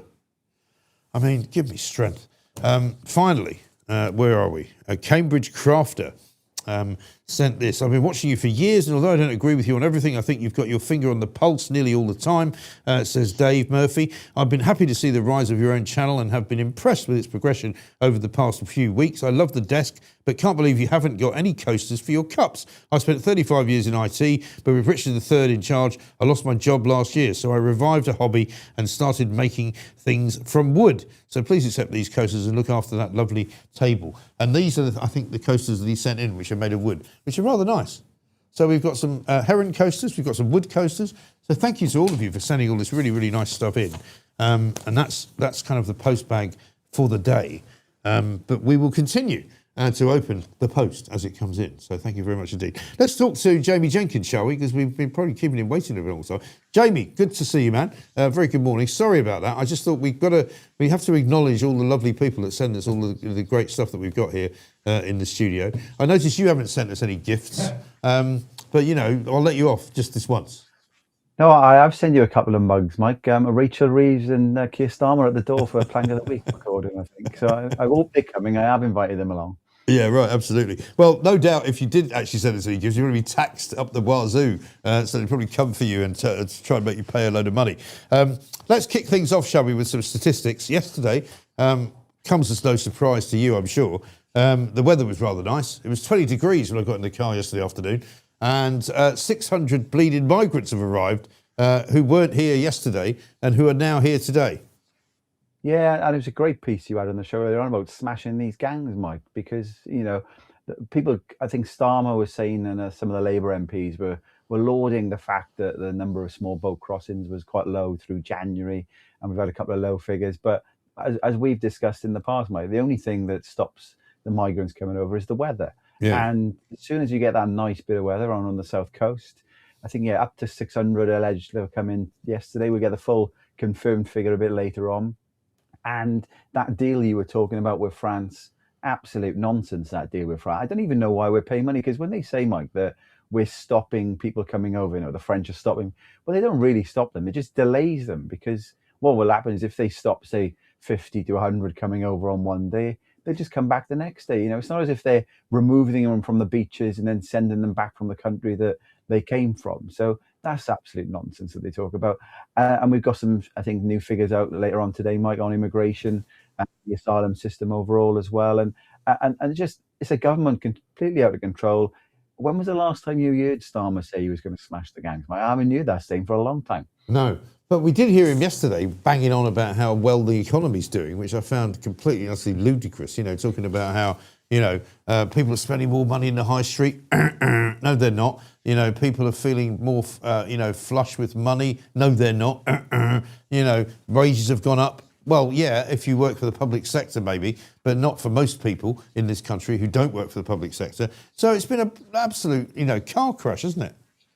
Yeah, well, wages tend to go up anyway, but they're going up lower in the private sector than they are in the public sector. And I think you talked about, he was talking about business confidence was up. Well, what happens with business confidence? Lots of different companies might do their own barometers on business confidence. And it's a bit like the polls. When you do polling, they fluctuate. And what he will tend to do is he'll cherry pick one business confidence poll when he wants to say business confidence is up. When that one's shown that it's going down, he'll jump over to another one. And I'm a big believer, Mike, rather than just asking people, let's look at what's going on in the economy. So, youth unemployment's going up. We've got unemployment going up. Everything's going up that shouldn't be going up. And the big thing, and I've just written on my Substack this morning, Mike, so people can pop over to statsjamie.co.uk or just Google Stat of the Nation, is what he was saying yesterday about the energy bills. And it's a bit of a magician's trick what's going on here, Mike. So I'll just explain what's gone on. So they said in the autumn statement, Rachel Reeves, that basically what they were going to do is they were going to get rid of some of these green subsidies and social obligations that are on your energy bill. Should never have been on the bill in the first place, but they're getting rid of them. But they're going to move those obligations and those subsidies onto the direct taxation, basically, just a general taxation. So it comes off your bill. They were saying £150 at the time. It came out yesterday, didn't it, that the energy bill is going down £117. But what's happened since Labour have come in, Mike? If you take the average salary of an average worker in the UK, because they're not moving the income tax threshold. So what that means is as your pay goes up, as we just talked about, pay is going up slightly, as you earn a little bit more, because they don't move the tax bands up in line with kind of what wages are going up, they take more of your money. So if you actually look at Labour's first year in office and what projected for next year, I've estimated this morning, Mike, that people are paying about 800, the average worker on their own, just one worker, on average wages in the UK, that's taking like the median earnings, is paying about £850 to £900 more in tax. So basically, they're giving you £117 discount on your energy bill by taking the money and putting on general tax, but they're taxing you nearly 900 quid. So it's a bit like Rachel Reeves, Mike, giving you a £1 voucher and taking a tenner out of your back pocket at the same time. It's literally robbing Peter to pay Paul, and people who are average workers are paying more for it. Yeah, absolutely right. We had a question that just came up there from Pooch that somebody put up from David. Please ask Jamie about last week's record government tax surplus, 30 billion quid. is it good news for Reeves? And, you know, we were told it was as a result of higher taxation and higher levels of tax that have been levied, that they've managed to bring more money into the Treasury. But I mean, considering that they're borrowing about 20 billion plus per month, presumably 30 billion in revenue isn't going to go very far. No, so every January, might we get a surplus? That's because people who don't generally work through the pay-as-you-earn system where they pay every single month, people have to do their returns, you know, they're self-employed and they got to do their capital gains returns. And so they have to pay the money by the end of January. So Rachel Reeves gets a surplus there. What happened, there was a larger surplus than was forecast and larger than we've seen in previous, because when she first came in, she changed the capital gains tax rate. So she put them up. So what was basically happened here is that people are thinking, well, I don't want to pay a huge amount of capital gains when next financial year comes in. So people were disposing of assets early, and then it was the time to pay the tax in the later set of figures. So it'll probably mean that next January's figures will come down. So the question was, is it good news for Reeves? It's good for this particular financial year, but it's basically just bringing forward money, I think, that will be paid next year. So overall, yeah, the public finances, and Starmer, again, was saying borrowing's down. Until we get to a point where we're not borrowing any money, it's not great news for anybody. No, exactly right. And presumably the rest of this year will be kind of upholstered, if you like, by more tax rises. By, you know, presumably we've got a spring statement coming out, haven't we, at some point soon? And I can't believe that they won't put prices up again. No, so that's the big issue that we've got. So I talked briefly there about the fiscal drag. That's where you're dragged into higher tax bands. And that's going to continue throughout the course of this parliament. So basically, every time your employer says, you know, you've got a pay rise, some people will actually jump with their wages up into the 40% tax bracket as well. So the government will take 40%, because in the past, what you would do is every year the Chancellor would announce that we're going to increase the thresholds. So if wages are going up, say, by 3%, all the thresholds should go up by 3%. So that's something that's going to continue to grow and grow and grow the tax base over the next 5 years. And some other shocking figures, Mike, as well in the last week is the vacancies as well. So vacancies are falling off a cliff. Graduate vacancies, we talked briefly about youth unemployment last week, they've fallen. I think a company tracks these. They've fallen to the lowest they've been since they've started tracking them in 2016. And then the ONS does a figure, which is basically how many unemployed people there are for every vacancy. So about a year ago, it was about 1.9 unemployed people for every vacancy. Right. That's gone up to 2.6 people unemployed for every vacancy. So unemployment's going up, vacancies are going down. So it's a vicious circle out there. You know, the only thing you can do to survive this, Mike, is to watch you every morning, have a good laugh, listening to you, because basically it's pretty dire out there in the economy. It really is absolutely dreadful. And as far as the nice weather goes, like we said, 600 arrivals yesterday. Presumably, that's just the beginning of what will be a record bumper month, probably of February, March, April, June, July, whatever. You know, we're going to see more and more of these bloody people coming in because we can't stop them. No, and what you'll find, Mike, if you go to northern France, there are literally thousands of people waiting in these camps for the trip over to the UK, because unless you stop the deterrent, and we have had nothing, literally nothing. I think Reform are talking tough on this. The Tory party are trying to talk tough on it. Starmer, there's no deterrent. They're coming over you. And people argue, don't they, that, you know, you get some people on the left will argue that it's a good thing. Some people on the right obviously don't want this happening.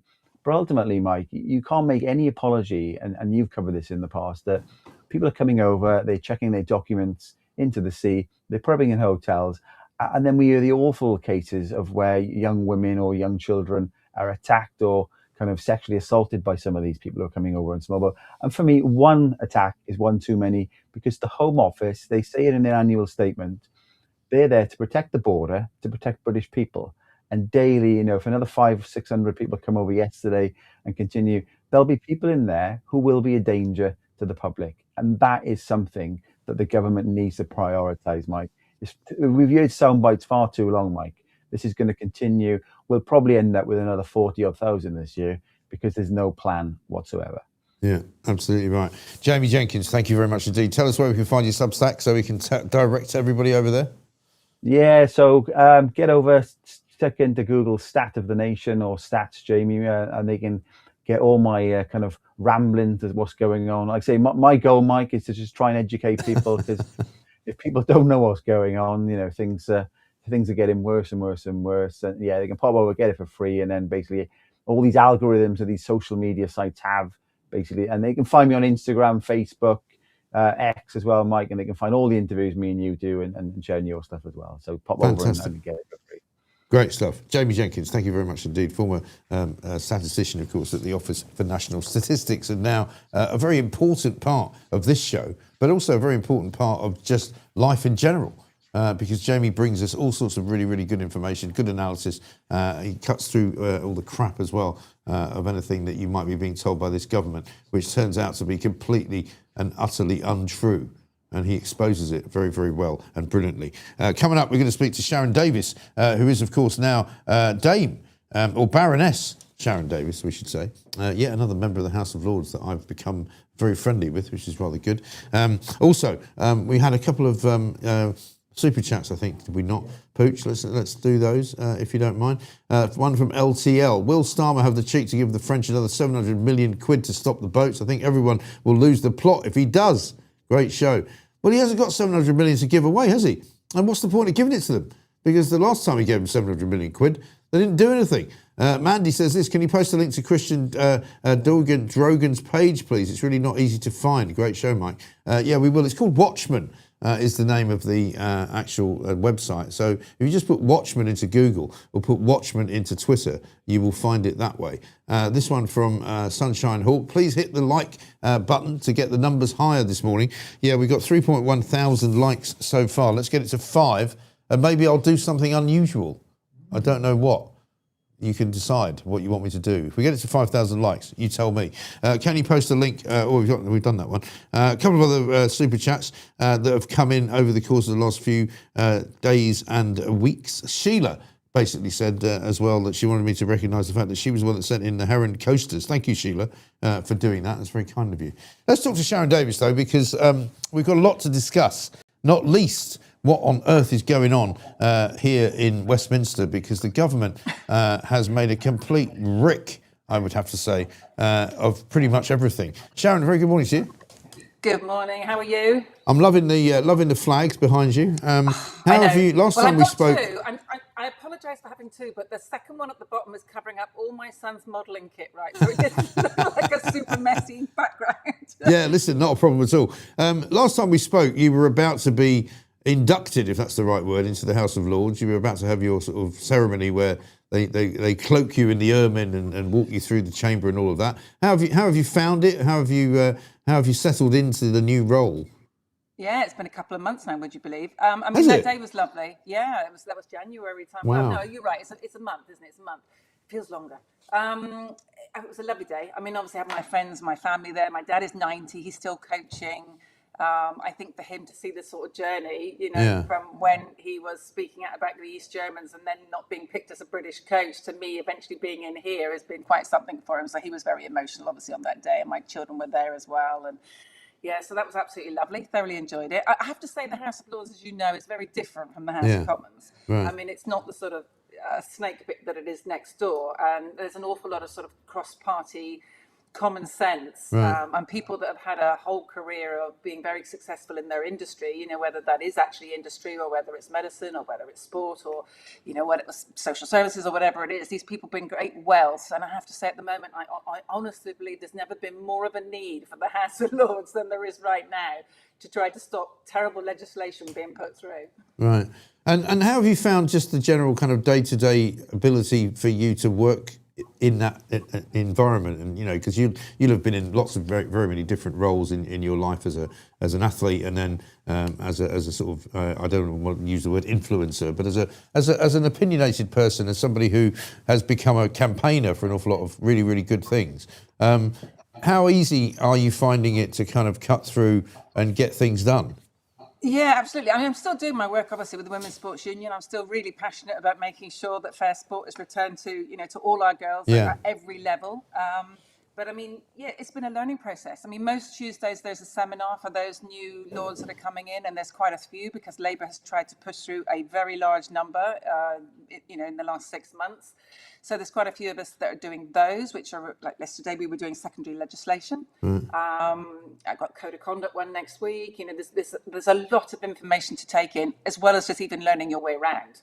So, you have a green carpet and a red carpet, and, I'm sticking to the red carpet most of the time, and I can find my way around just about that side of the House of Lords.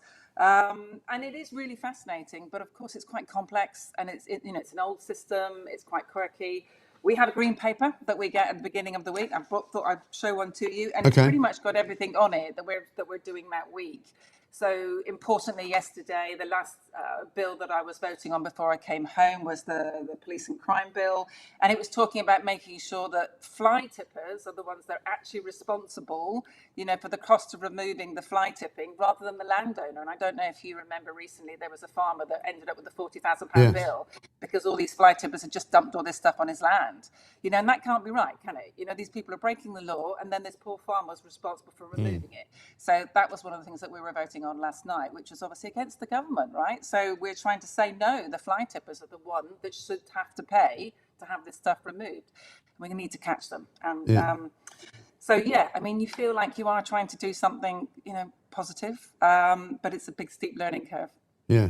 And what about the sort of attitude to the Commons? I know that, one of the strangest things I remember I witnessed when I was down at the House of Lords, I think I was having lunch with Claire Fox, who I don't know whether you've come across, who's a brilliant, I was listening to Claire yesterday, yeah. Fantastic woman, has been a baroness for a couple of years. And we were walking down this corridor and suddenly a door opened and all these bishops came out of it. And it was almost like a sort of Monty Python episode. You were kind of going, blimey. They were all, dressed up to the nines and they were about to go into the chamber and all of that. But I wonder what the Lords make of the way that Keir Starmer's government currently appears to be operating without very many safeguards in terms of democracy. They'd quite like to cancel elections. Luckily, they didn't get away with that. They quite like the idea of clamping down on our freedoms. There's talk now of Ofcom regulating streaming services, possibly coming after YouTube. There's an awful lot of things, I would say, to worry about when it comes to things like free speech and our ability to express ourselves and to say the things that we believe, whether they might be unpalatable or not, Yeah, absolutely. And Chagos, this is something which is deeply unpopular amongst the general public. They're just not listening. Why would we want to give away sovereign territory and actually pay 36 billion for the pleasure of it? Right. It doesn't make any sense whatsoever. And in fact, it was one of the things that that we were three-line whipped on, which is very rare in the House of Lords as a Conservative peer to actually try to fight. Right. So, as I mentioned, I think at the moment I want people to try to understand what the House of Lords does. I think a lot of people think that it's a lot of very privileged people that have just been plonked in there to have a nice lifestyle. Actually, I've never seen people work so hard. Most Tuesdays, I very rarely get out of that place until 11 o'clock at night. And then I drive home to Bath. Wow. I'm going backwards and forwards at the moment. Like you wouldn't believe, and extremely long days and incredible amounts of reading because it's so important that you understand the issues. So, you are doing huge amounts of reading. And there's lots of committee meetings, to make sure that you understand things. Then you can actually, if you've got things that you're passionate about, you can call committee meetings. You can get different things together and try to group people together so that they're very passionate. Obviously, we have questions every day, which means that we can question ministers. So last week when I did my maiden speech, or just before the recess, we had a week off, I was talking whilst Lord Timpson was put forward, obviously, as the the prisons minister.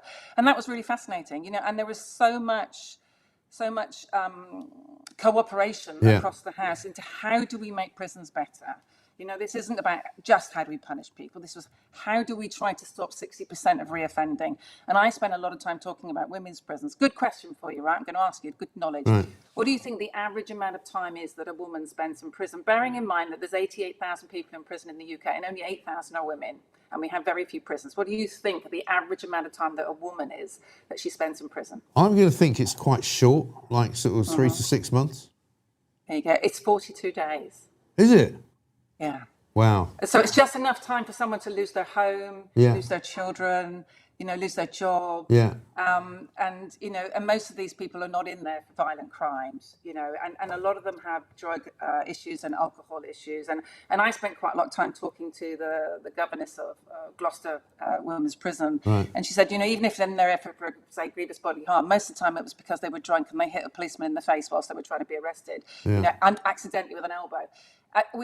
It's how do we stop people from reoffending? How do we give them a positive life? How do we try to make them constructive in society rather than just dumping them, over here in this space? Yeah. So yes, I believe in punishment, of course I do, but I believe that we should try to make people, better citizens and give them a chance if we possibly can.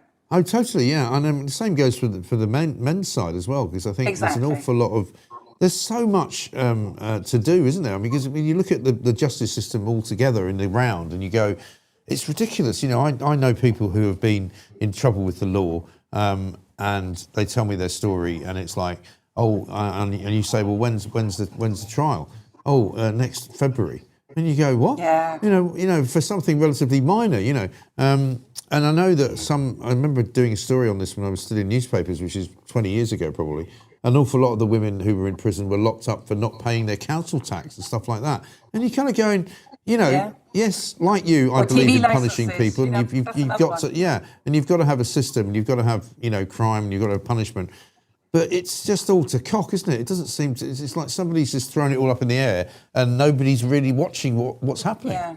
And you think about it logically, an awful lot of these women are single parents. And if then those children are taken into care, then that knock-on effect, the damage is being done to those children as well.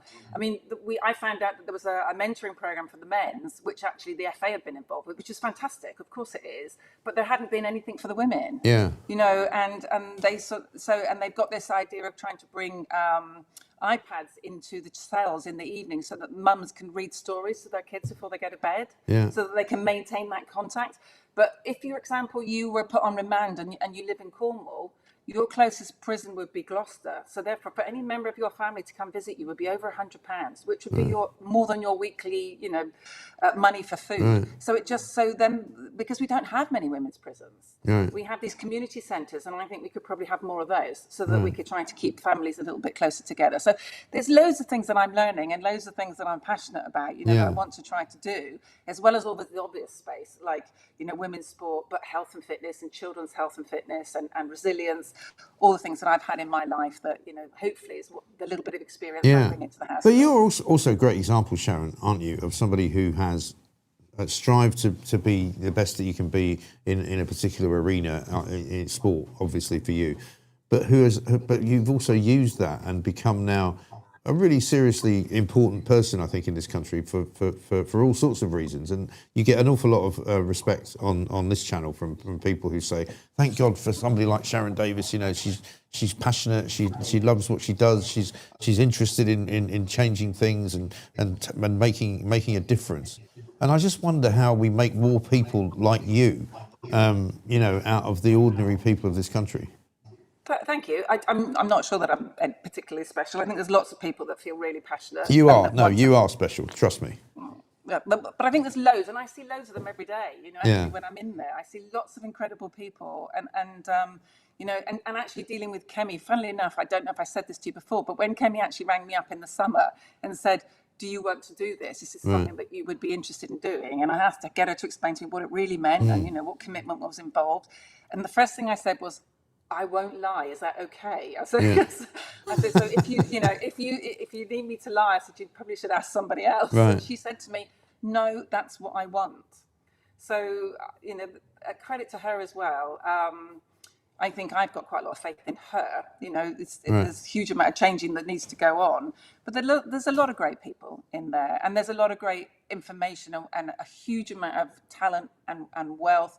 I just don't want to see the House of Lords become the House of Commons. Yeah. I mean, Labour have put through nearly 70 Lords very, very fast. And a lot of those aren't necessarily people that have spent, 60 years out there in the world amassing information. Some are. I mean, some are fabulous. But I want the House of Lords to say what the House of Lords is, which is something that holds the House of Commons to task to actually prove why they're trying to do things and that they can push back again. Yeah. And so, yeah, I mean, I suppose I'm on a little bit of a crusade as to how important the House of Lords is. And I think a lot of people don't do the research to understand what good it does. Yeah. No, definitely. So, what's on the agenda this month? I mean, I know we're nearly at the end of it, but what have you got on your in tray, if you like? Well, it's crazy busy because obviously we have a session, and those are usually a year. But when we have a new parliament, that becomes 2 years, and we're coming to the end of that in April. So everything is being shoved through at the moment, or everything is being, they're trying to get it through at the moment. Obviously, like the assisted dying bill and things like that, they've been sitting extra on a Friday, with all of these huge amendments that have been going through. One of the things that I'm really passionate about that's coming through again on the crime and policing bill is that it's the extension of the abortion rights. Yeah. And we have some of the most liberal abortion, laws in the whole of Europe, in fact, in the whole of the world. And now they're trying to extend these for women to be able to have an abortion for any reason whatsoever up until the end of term. Now, I don't agree with this. No. I believe in choice. Obviously, I do. I'm a feminist, right? How could I not? But I think that we will end up with abortions for, sex selection, for coercion. And again, we have this 10-week pill that, because of COVID, end up being dished out through the post. And this is unbelievably unsafe if it's taken after 10 weeks. So I still think it's really important that we're able to have a face-to-face consultation. So those are things that I will be fighting for. Okay, brilliant. Sharon, so good to see you. So good to talk to you. And thank you so much for taking the time to speak You're to welcome. us. Good to see you. Appreciate it. Thank you. Baroness Sharon Davis, amazing. What a wonderful woman. What a fantastic advert for democracy and for actually the House of Lords. When you get people like that in the House of Lords, I would imagine that you would say to people, that's why you need to keep it. That's why you don't do away with it. That's why they are there as a kind of safeguarding operation to stop the Wallies from the House of Commons from ruining everybody's lives, right? And passing all sorts of things out to various different people. Because that, ladies and gentlemen, is the problem. Lots and lots of you have been getting in touch, and I've got some great messages. John says this on the super chat: HM open prison where laws condemn and not protect you. I think he's talking about the idea that Britain actually is a massively open prison. Abortion should be legal up to a point in the pregnancy, as in 3 months tops, says Cindy. Feminist is a very broad term nowadays, says Dextron. And Meow Moog says, all of these YouTube emojis left over from lockdown, so random. Lord Viking says, Sharon Davis, what a great woman. Yeah, no question at all. Absolutely brilliant woman.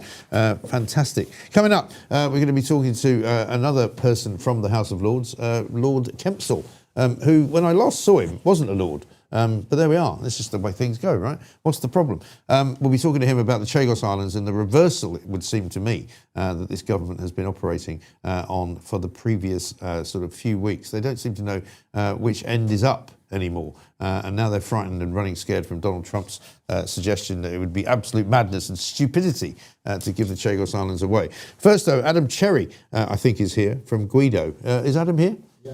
He is? Adam, he's actually here. Oh, hello.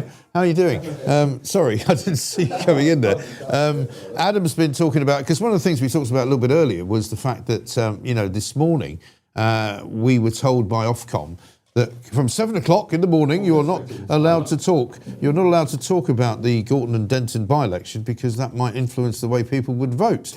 Well, bizarrely, and I don't often agree with Stig Abel from Times Radio, he said, this is ridiculous, isn't it? When did they come up with this madness, right? Was it 1928 when there was no such thing as the internet? Because the internet, which is where we are, the space that we occupy, and the space that Guido Fawkes also occupies, is riddled with people who have got opinions and who will say what they think about all manner of things whenever they want to say them. They won't be told by Ofcom not to say them because there's a 24-hour period where you can't influence anybody in case they go out and vote for the Green Party. What's a load of old bollocks is all I can say. Adam Cherry, very good morning to you. Good morning, Mike. Thanks for having me. Nice to see you. Let's kick off then with the Gorton and Denton by-election. You were up there, I think, yesterday. No, so I actually recorded that on last Friday. Oh, did you? Okay. It went out a couple of days ago. Right. And then obviously since then, such a sod's law, right? We do that on Friday, and then on Monday, Starmer finally shows up, and then last night, obviously polls open today, and then last night you had Angela Rayner there as well. Right. So my impression, if you watch the video, which you can find on YouTube and on Guido Fawkes' website, My impression was hunting around the constituency basically all day. It was a two-horse race between the Greens and Reform. Right. And we spoke to Matt Goodwin, the Reform candidate, and he said basically the same thing. Obviously, he would say that. He's not going to say, "I think I'm in trouble with Labour," obviously. Right. But then on Monday onwards, there was actually a bit of a shift in campaign and sort of attitude from Reform. So you've now got Farage himself. You've got a couple of the leading lights of Reform saying, "Oh, hi, hang on a minute, expectation management protocols have been activated." So I don't know if Labour are seeing, their internal data is a little bit rosier than the on-the-ground picture. But when I was there, it was very, very easy to find Green Party campaign literature everywhere, signs absolutely everywhere. I mean, I know a couple of people who are up there who've been reporting into me saying things like, you can't move for Green Party literature. Everywhere you go, there's green posters in windows, particularly in the kind of Muslim areas of the constituency. It's all about the Green Party. And also, I spoke to Nick Buckley the other day because he wanted to come back on the show because he came on a couple of weeks ago. And I said, to be honest, I don't mind having you back on, but I haven't had Matt Goodwin on, so I feel like I should have Matt Goodwin on before I have you on. But we can't get hold of Matt Goodwin. I mean, I don't know why. Yeah, he didn't want to. I mean, we've tried to get him on, and he hasn't come on. And I'm thinking, well, that's a bit weird. I mean, we've got a massive audience here. Most of the people that watch this show are probably likely to vote Reform, more than anything else, right? And yet they're sort of they seem a bit disparate with their campaign, and I think the problem for Reform is that Matt Goodwin's not that great of a candidate.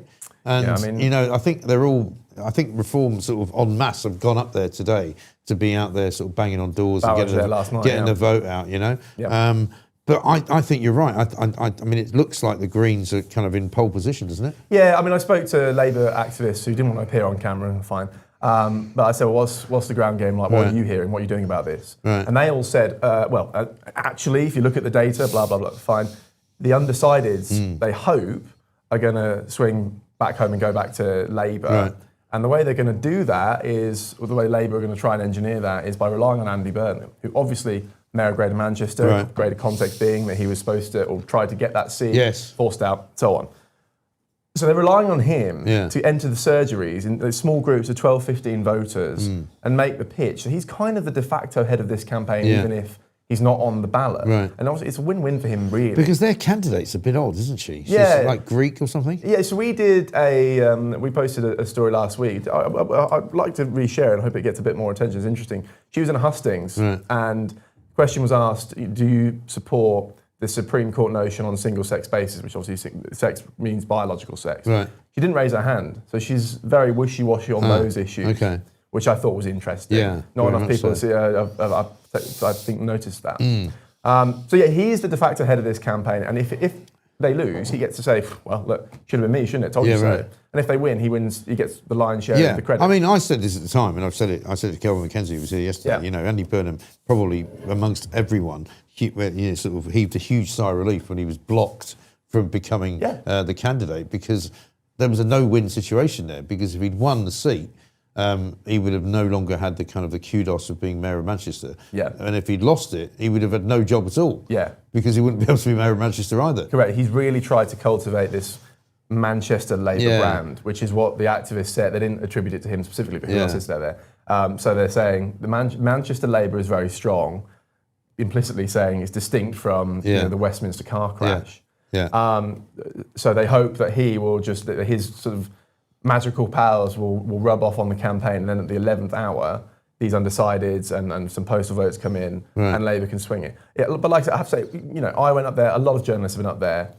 We're not seeing that, but it doesn't mean it's not necessarily true. I would be surprised. I still think the Greens are polls favourites. obviously can be wrong. But again, Nick Buckley said to me, he said Labour are doing a lot better than anyone thinks they're doing, which could be true. But equally, it's one of their 4 or 5 best, safest seats, so they should be doing well. Of course. But I mean, I guess the fallout for me is that if Labour lose it, doesn't really matter whether they come second or third or fourth.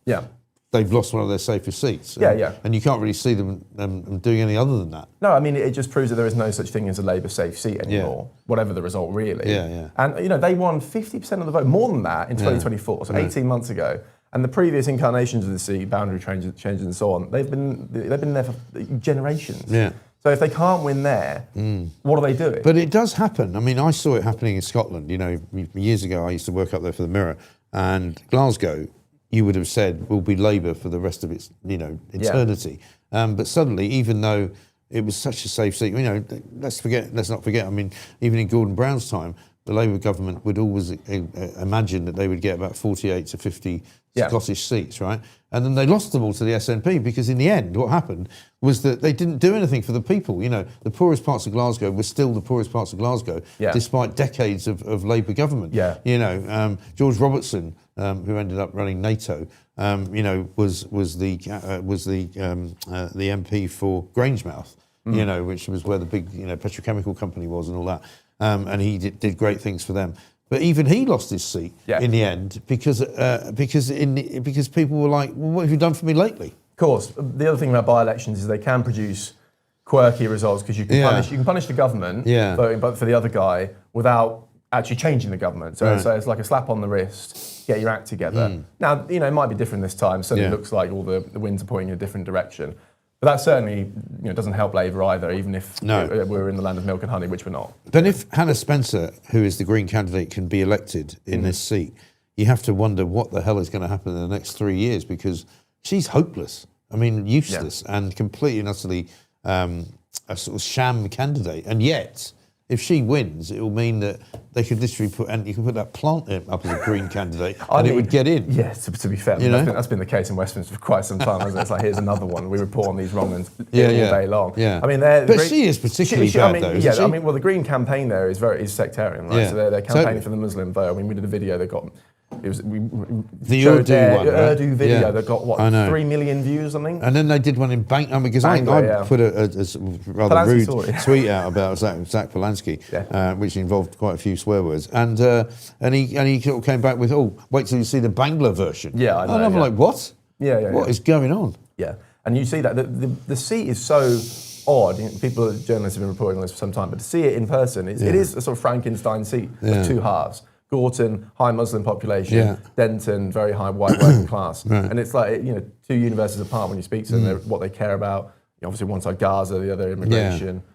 You know, who wins And I wonder how much of that sort of repeats itself nationally, you know, in the sense that you've got so many parts of Britain, like Gorton, where they've got a big Muslim population and a big immigrant population. And then other areas which are very white. I mean, for example, my kids grew up in Sussex. I go down there at the weekends, and Sussex is nothing like London. You know, you walk through the streets of even Hastings, which is a reasonably big town, and you wouldn't see anything other than a white face.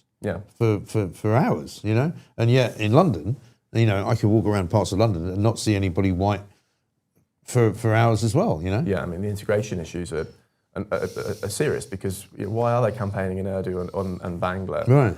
You know, you think if communities are integrating successfully, everyone would speak the same language. Yeah, right. So ideally English, really. Yeah, of course. You're living in England, you know. That's a general principle wherever you are. Yeah. Like I said, I think it will be a nail biter, and it's been really interesting just to see the change in the language from Reform's campaign, which suggests that the data and what they're hearing on the ground is changing, or they're nervous enough to start softening the blow a little bit. So if people are wanting to sit up late tonight to watch the results coming in, I mean, in terms of just practicalities, is it going to be so tight that you won't know for quite a long time? Or how soon do you think we'll know? Yes, the polls close at 10 o'clock. Yeah. God, I reckon they're counting votes. There might be recounts. It might be like Runcorn. You know, Caerphilly as well. That was a close one. Not quite. Runcorn was 6 votes. Yeah. Could be like that. Yeah. You know, it's really, really hard to tell. So I reckon that this is if you want to stay up, it might be a 6 a.m. You know. Yeah, I don't think I can do it. Pooch, what do you reckon? I mean, should we do a live show? Well, because I mean, Pooch gets up at 2 o'clock in the morning anyway. So we maybe just come in early and just do the whole thing. Mate, could be fun. I'll bring the brandy. And what about the result in terms of what it means for people? Because there will be plenty of critics of reform. Dan Hodges wrote a piece the other day in which he said, if reform don't win, it's bad news for Nigel Farage. I don't really think that's true. No. Because I think that reform, given the history of this particular seat, if reform comes second to the Greens, they'd be pretty happy with that, wouldn't they? I think so, yeah. I think if they'd had a slightly stronger campaign, and whatever you think of Matt Goodwin, if you had someone who was obviously more, he's not a great candidate, is he? I spoke. I mean, let's be to him. honest. I spoke to him, and he was saying, door knocking every day and all this. Fine. I think the damage is not fatal, but it's a bit like Care Phillies. Hang on, there's a little bit of a trend here. You're going in quite confident and then not quite getting over the line. Yeah. But then you've got May the 7th when they probably will do very, very well, and it becomes yesterday's news. Yeah. So who knows? I think Dan Hodges has slightly overrated that, to be honest. Well, I think he would say that, wouldn't he? It's one of those, isn't it? But the thing with Matt Goodwin that I found, and I don't know Matt terribly well. I mean, I know him a little bit. I've spoken to him a couple of times.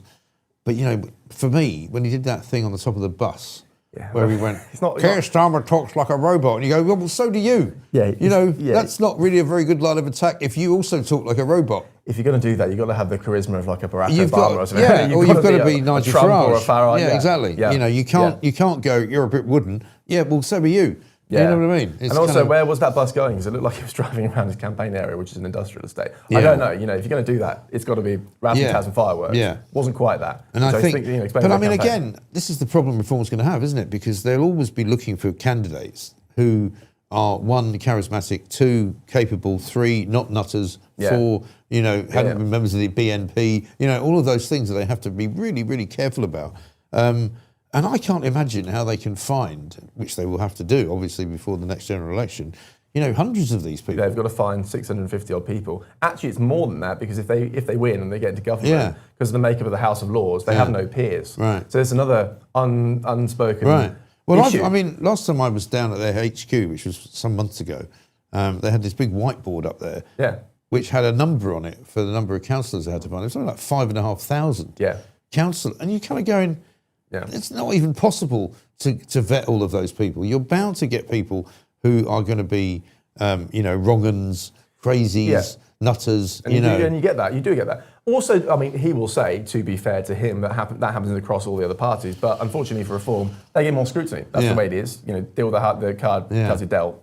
That's it. Right. And I mean, it's probably unfair to judge them on this, but the Tories are not even getting a mention in this election at all, are they? No, they might not even I don't know. They might lose the deposit. No, they might lose their deposit. In fact, I haven't checked the odds recently, but the Advance UK, the bookies, were doing better than the Conservatives. Right. You get shorter odds betting on Advance UK than you do the Conservative Party. Yeah. Right. Yeah. And how dangerous do you think they are to Reform, and how dangerous is Restore Britain to Reform? I mean, obviously not in this election as such, but in general terms. Yeah, but if they continue, they are. I think there are some jitters internally at Reform because, no, they're not going to form the next government. But, if you're splintering the right in 12 different directions in a first-past-the-post system, a few votes here and there can mean a lot of seats. Yeah. Particularly in all these seats in the north where Reform came second last time. Right. Think about Runcorn where they won it by 6 votes. Right. This stuff can happen. Look at what might happen today. So if Restore have 7 or 8% of the vote, whatever, that can be seriously damaging, for a general election campaign. Right.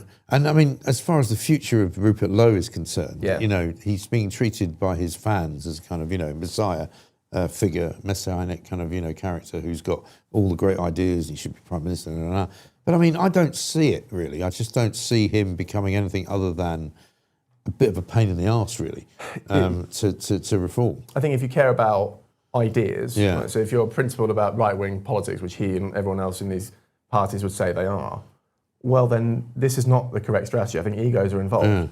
Because in what universe does Rupert Lowe realistically do anything other than, as they damage Reform or the Tories or whatever, and then allow a left-wing insurgency? So, look, I think, whatever the truth is between him and Farage, they had a big falling out. Both sides want to prove they're correct. Yeah. And so you have this sort of soap opera playing out, and who really wins but Labour? Yeah, I know. It's kind of strange. And what about the final question, I suppose, about Starmer's longevity? Yeah. I mean, I can't, believe that he's still there, because he's got sort of balls of steel, it would seem, where he doesn't, anybody normal would have just walked away and gone, well, this can't literally get any worse, right? Yeah, I've heard, ministers were saying privately, there was an hour or two there, I think it was about 90 minutes, where they thought, well, this is it. Right. He is going to fall. So was this before or after Mandelson? After, it was when Anasawa was... calling for him to go, yeah. When Anasawa pulled the trigger, they thought that's it. Right. Actually then, through, I think, a series of deliberate phone calls from head office to the right people, suddenly, the cabinet rallied around. Look, how long can he last? Well, if he wins today, huge boost for his leadership until May the 7th. And then that's the crucial point. And that's kind of the bottom. Yeah. Because they're completely wiped out. All these MPs, there's no whipping operation amongst the Labour MPs anymore because they have slim majorities. Most of them know they're not going to win the next election, right? So why bother being disciplined? We might as well govern from the backbenches whilst we're here and try and make some impact. And if they keep losing, that sentiment only gets stronger and his position only gets weaker. Right. So and every single sort of decision that he's made since he became Prime Minister has been reversed, And the economy... but even yesterday in PMQs, he's banging on about, the economy's improving, people are spending more money in the high street. I'm going to go, sorry, what? None of it. None of the things that he says are even true now. Yeah, you just think, you must know you're talking bollocks. Of course, you speak to, this is what was interesting again about Gorton and Denton. You go up there and you speak to people and say, what about Starmer? Yeah. And they say, don't trust him, talking nonsense, U-turns on everything. The guy has absolutely no credibility left amongst voters whatsoever. Right. They might do okay with the graduate class in London, but even then, they're going to go to the Greens, half of them. Yeah. So MPs are going to think, okay, there's no immediate successor right now, but once Angela Rayner's tax affairs, if they're cleared up, clear runway for her, Ed Miliband propping her up, and they all think 0% chance of winning with Starmer, maybe 5%, 10% with Rayner, go for it. Yeah. Extraordinary times we're living in. Amazing. But it keeps us busy. Can't complain. It certainly does. There's no sort of, you don't wake up in the morning and go, there's a bit of a sea of calm. I don't know what I'm going to talk about today. It's completely insane, isn't it? This was what was supposed to happen after 2024. You saw all those videos, all these journalists saying, milk and honey from the taps, isn't this great? Right. Finally, calmness, stability, let how that was. Yeah. Well, do you remember, what's his face, Andrew Marr? Yeah. On Question Time. Yeah. Finally the grown-ups are in charge, we'll have some proper government. Yeah. What a complete and utter plank that guy is. Yeah. He should literally hurl himself off the Clifton suspension bridge for being so useless. But there we are. Adam Cherry, great to see you. For Guido Fox, check it out if you haven't seen it, if you haven't watched and subscribed to Guido Fox. It's got to be the greatest parliamentary and political gossip website for all the stuff you need to know about the way that this country is going. Of course, as we say, it is the Gorton and Denton by-election today. We're not supposed to talk about it according to Ofcom, but they can piss off as well. Let's get some news with Edward Hughes. Good morning, all. Here's the news with me, Edward Hughes. Bell End, Prime Minister Keir Starmer faces a critical test today in the tight Gorton and Denton by-election in Manchester, where Labour is under pressure from both Reform UK and the Green Party amid ongoing fallout from the Jeffrey Epstein linked scandals involving Lord Mandelson, including his recent arrest and Met Police apologies over tip-offs. A major report highlights racism, poor staff relationships, and cover-ups of errors as key factors in NHS maternity care failings across England. In energy news, a UK first geothermal project will soon harness Earth's heat to power 10,000 homes while extracting domestic lithium. If you believe that, you'll believe anything. The Crown Prosecution Service has issued new guidance on honour-based and dowry abuse, expanding to include spiritual and immigration-related forms. Other developments? John Lewis is exiting house building to refocus on retail. A rare Led Zeppelin album photo sold for £16,000 at auction. And warmer weather continues in parts of the UK after recent highs. That's your UK headlines roundup. I'm off for a quick bacon buddy and a cuppa. Remember to like and subscribe. Laters, Tigers. Edward Hughes there with the news. Thank you very much indeed. Adam Cherry, fascinating look at what's going on up in Gorton and I want to call it Hendon, but that's wrong, isn't it? Denton. Isn't Denton the town in Frost? Is it Denton? I've never seen Frost. You've never seen Frost? I'm a Morse man. How can you never have seen Frost? I'm an Inspector Morse man. Wow, that's amazing. Pooch has never watched Frost. That's incredible. It's a great show, by the way. Morse I like as well, but Frost is really good. Let's have a look at a Labour MP talking about the polls up in Gorton. That's bad news for Labour MPs, isn't it, being attacked on your progressive flank? Well, I don't think they're going to win. Well, I was up in Gorton at the weekend, and it was pretty clear that this is a straight fight between us and Reform, and that makes me really nervous because I have seen. Don't believe that for a second. Come on, that's not the case. Come on. I've seen just how damaging the Reform MPs that we've got in Parliament have been. Yes, but all the polls that there have been suggest that it's a three-horse race.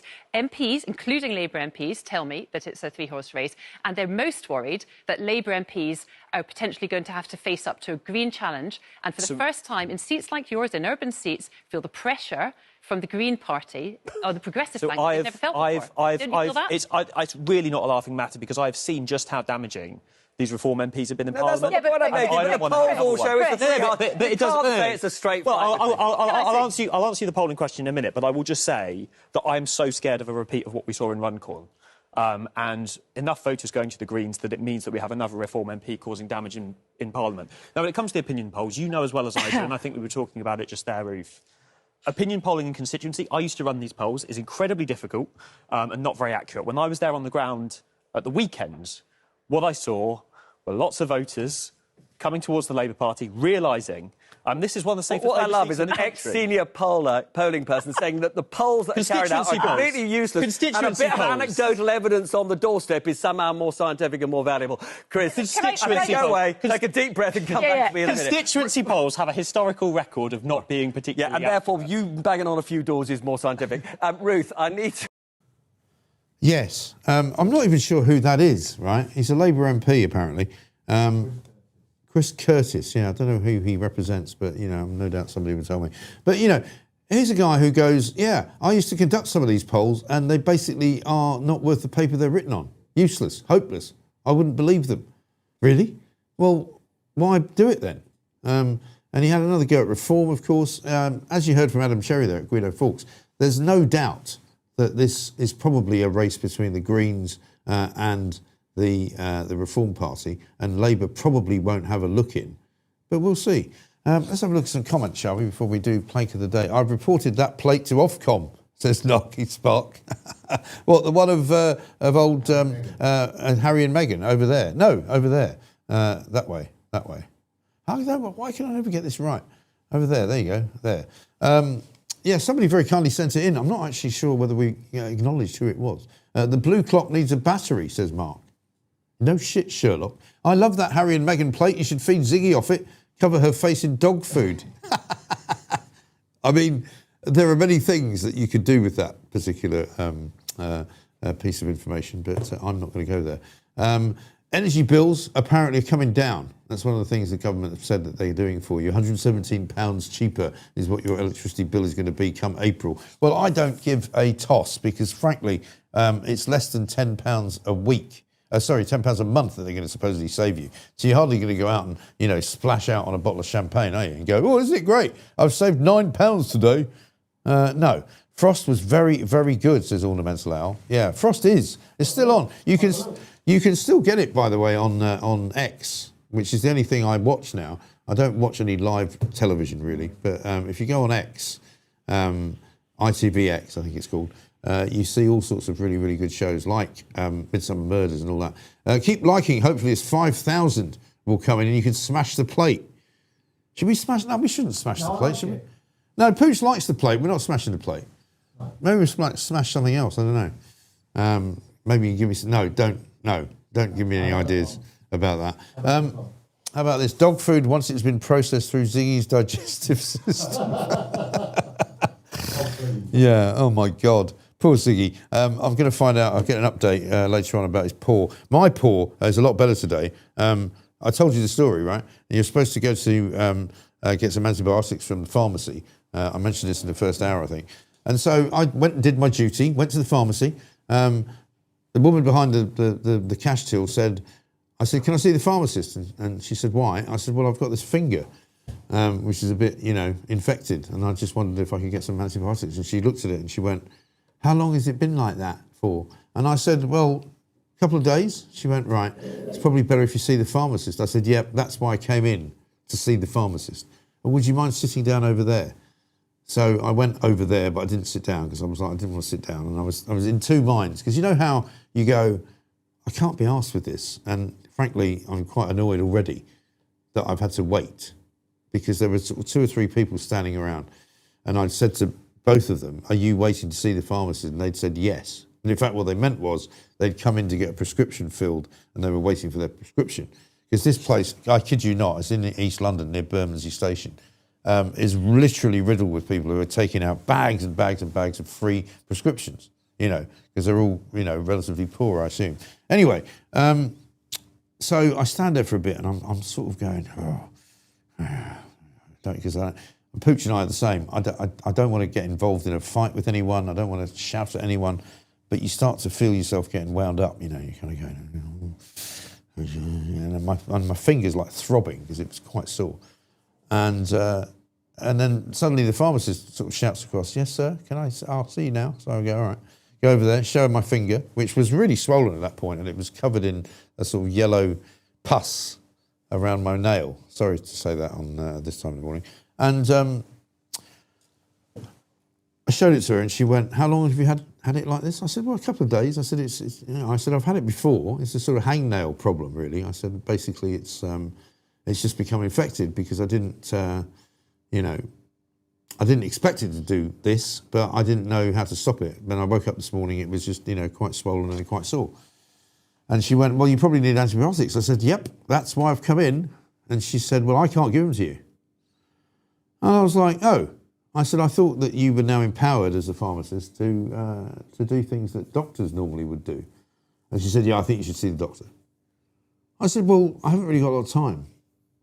And she said, "Well, sometimes it's good to make time." And I'm like, "Really? Why can't you just give me some bloody antibiotics and be done with it?"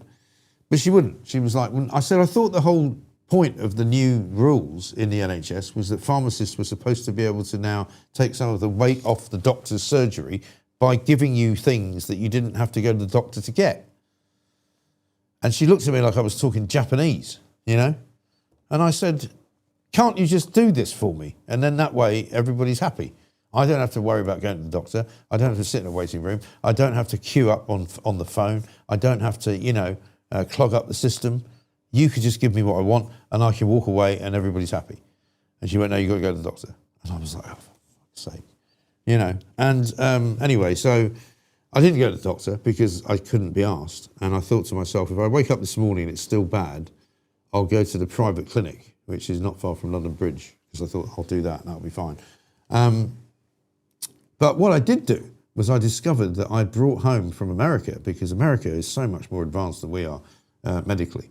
And I had some ointment, which hadn't even been opened, which I'd bought when I was at CVS in America.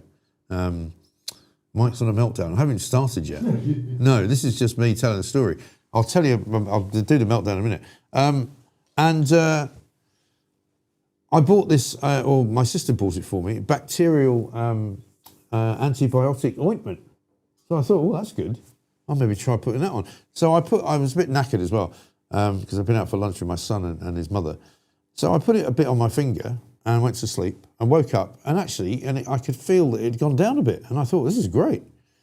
And so then I did what other people had suggested, which was to plot it in, hot, salty water, which was quite painful. And then that seemed to help as well. And then I put more ointment on a couple more times. And so when I woke up this morning, the green pussy bit has disappeared altogether. It's still a little bit swollen, but nothing like it was yesterday. And so I basically cured myself. I think I should send the NHS a bill, don't you? Because I've saved them probably hundreds of pounds by just sorting myself out. And how many of you are doing that? Because you see from that ticker tape that's going, doubling of the cash input into the NHS has made no difference at all. The NHS, according to Lord Bethell, former health secretary under the Tories, the budget has gone from 100 billion to 200 billion, and it hasn't made any difference. So literally, the NHS is just as bad as it always was, even though we're now spending more time. Now, this question comes, I suspect, from somebody not a million miles away from the organisation that we run. Was your finger throbbing because you handled your Viagra? Listen, one, I'm not saying I've got any Viagra. Two, I don't think the coated tablets actually have any effect on whether you handle them or not. And you're not supposed to put them up your... No, I'm not going to say that. Yeah, it's not a suppository. Anyway, should we do the old... should we do the plank of the day? I think we should do plank of the day. Let's do that. Hello, it's plank of the day time. Yes. So, my plank of the day today has to do with the Gorton and Denton by-election, because we were told, when I was in what you used to call mainstream media, that you can't mention the fact that there's a by-election going on. You can't say who's running in it. You can't say anybody's name who's in it, any of the candidates. You can't talk about it. You can't mention it. You can't even ask people to call in and talk about it, if you happen to be a broadcaster, right? And so therefore, I'm talking, of course, about Ofcom. Ofcom is the regulator of mainstream media broadcasting. They'd like to be the regulator of everything. They'd like to be the regulator of not just mainstream broadcasting, but mainstream newspapers and mainstream everything. They'd also like to put their ghastly sort of tentacles into the independent space as well. They haven't yet managed to get their hands on YouTube, but they'd like to. They'd like to stop us from talking about Gorton and Denton and the by-election that's going on even as we speak. Do you know why? Because they think that basically if I say something, it might influence the way that you might vote. But of course, if they ever did complain, Ofcom, I would just point them to the clock behind me, there, that one, which says it's 7 o'clock.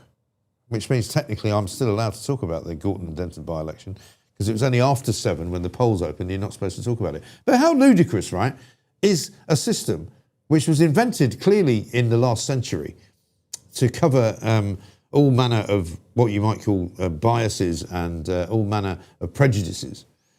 And they were worried that if you, from the Labour government, for example, you might come onto my show and start banging on about how you should go out and vote for Labour. And that would somehow influence people. But I can tell you this, when I was in charge of the Welsh edition of the Mirror, for example, I remember that the Labour government at that time were concerned that they were going to lose Anglesey. And they made a entreaty to me at Welsh Labour. They said, look, is there anything you can do to help us win in Anglesey in the general election? And I said, yeah, I'm sure we can do something. So we basically stunted up a front page, which was entirely an advert for voting Labour. It literally was a front page of the Daily Mirror with a picture of Wales on it, and overprinted on it was Vote Labour. That was it. It was literally like a Vote Labour propaganda sheet, right? Now, there was no rule against us doing that. Ofcom didn't control newspapers. There was no regulator for newspapers. And so despite the fact that if you worked for the BBC or any other outlet of broadcasting in Wales, that you couldn't mention the fact that there was even an election going on, you could go to the newsagent or the local garage or the local petrol station or the local supermarket, pick up a copy of the Mirror, which would say on the front of it, Vote Labour, right? They didn't pay for it. They didn't offer us any bribes or anything like that. But we did it basically because that's what we wanted to do, because we certainly didn't want Plaid Cymru to win the seat. And so funnily enough, that was what happened. And at no time was there any problem. At no time, I think Plaid Cymru actually reported us to the Electoral Commission afterwards and said that it was completely unfair and completely out of order and it should never have been allowed. And the Electoral Commission dismissed the complaint and said, no, it's fine. It's a newspaper. They can do what they like. So how is it possible that you can run a newspaper campaign and push for somebody to vote in a particular way on the very day they're supposed to be voting, but if you are running a broadcasting outfit, you can't mention it? Just ridiculous, right? Crazy. So, Ofcom, for heaven's sake, get your act together, grow up, and come back to the 21st century, which is where we currently are. Not the 20th century, not the 19th century, not even, the mists of time, for heaven's sake, Stop telling people what they can't say or what they can't talk about, because that is never going to play well. So, Ofcom, you are plank of the day. Hello, it's plank of the day time. Got a really important message, Pooch, to tell you about, which I've got from the mother of my children. Ziggy's paw is looking better. Oh, brilliant. Which is great. Shall we have a look at his paw? Yeah, there you go. He's managed not to lose the old the sleeve that he's got on his paw, and apparently it's not as swollen as it was, which is great news because we were told by the vet if it didn't, improve over the next couple of days, they might have to put poor Ziggy under and do some kind of operation, which nobody wants to do. What's going on says this: a friend of mine got his legs sunburnt. The doctor prescribed Viagra. I didn't know that was any good for sunburn. No, but it will keep the bed sheets off your legs. Yeah, as long as you're not lying on your stomach, I suppose. It does. I didn't know where that was going, because, when somebody sends you a message, you don't know where it's going. Should we do Pooch's Pooch? Pooch's Pooch, which we haven't done, because in honour of Ziggy, whose paw is definitely looking better today, that's good. My paw is also looking better, as you can see. So, let's do it. Do we have a sound for that? This is great. This is brilliant. Look at his face. He's learning. Yeah.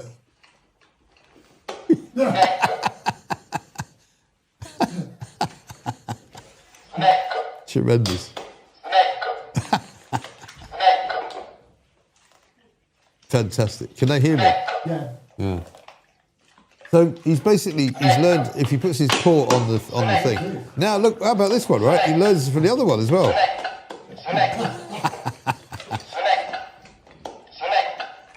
That's fantastic. Mind you, if they give him that many treats, he's not going to fit into that shirt for much longer, is he? Amazing. Very good. Brilliant. Coming up, we're hoping to speak to Lord Kempsall, but I'm not sure if we managed to get him because he's on a train. But I think we've got some stuff to do. Yeah, we've got a couple of clips we can play. We'll do it after this, shall we? The Conservatives are now the party of high tax. On their watch, the tax burden is the highest in 70 years. I worked as an economist at the Bank of England before entering politics. I know what it takes to run a successful economy. Thinking Ross is not going to make it? I don't think so. Right, we might not be able to get hold of Ross Kempsall. Don't worry, we'll get him back. If not today, probably tomorrow. Now, one of the stories in Manchester, in addition to the local by-election that's going on in Gorton and Denton, is that there was some form of drama at the Manchester Central Mosque yesterday, or the day before, where a couple of guys apparently entered the mosque. One of them was a white guy, one of them was a black guy. The police were called because they were supposedly there to do some kind of maintenance on something. That's what they said they were there for. But the local imams became a bit suspicious, and they called the police and said, we think these guys are here to do us some harm. The black guy left and was never seen again. The white guy was arrested, and apparently they found on him all sorts of different materials, like a hammer. I think there might have been a knife of some description. Anyway, Andy Burnham had this to say about the protection, because of course what happened then was that they were told, well, we're going to have to put more police protection on mosques. Check this out.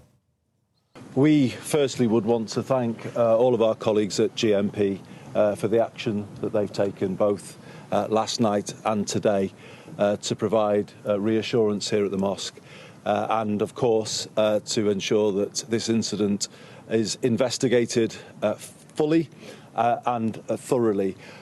I'm here with the leader of Manchester City Council, with Deputy Mayor Kate Green, and with other colleagues, obviously local Member of Parliament Afzal Khan. We're here this evening to listen to colleagues here at the mosque, and it was good to have that conversation with the chairman of the Manchester Council of Mosques. We know that this incident is a huge cause of concern for those, obviously, who were present at the mosque last night, for people living in this community who worship here, but of course to the Muslim community across Greater Manchester, particularly happening as it did in this holy time of Ramadan. So tonight we wanted to come down to listen but also as much as we could to provide some reassurance that the whole of the Greater Manchester community is working to support colleagues here at this time and make sure we fully understand and investigate what's happened.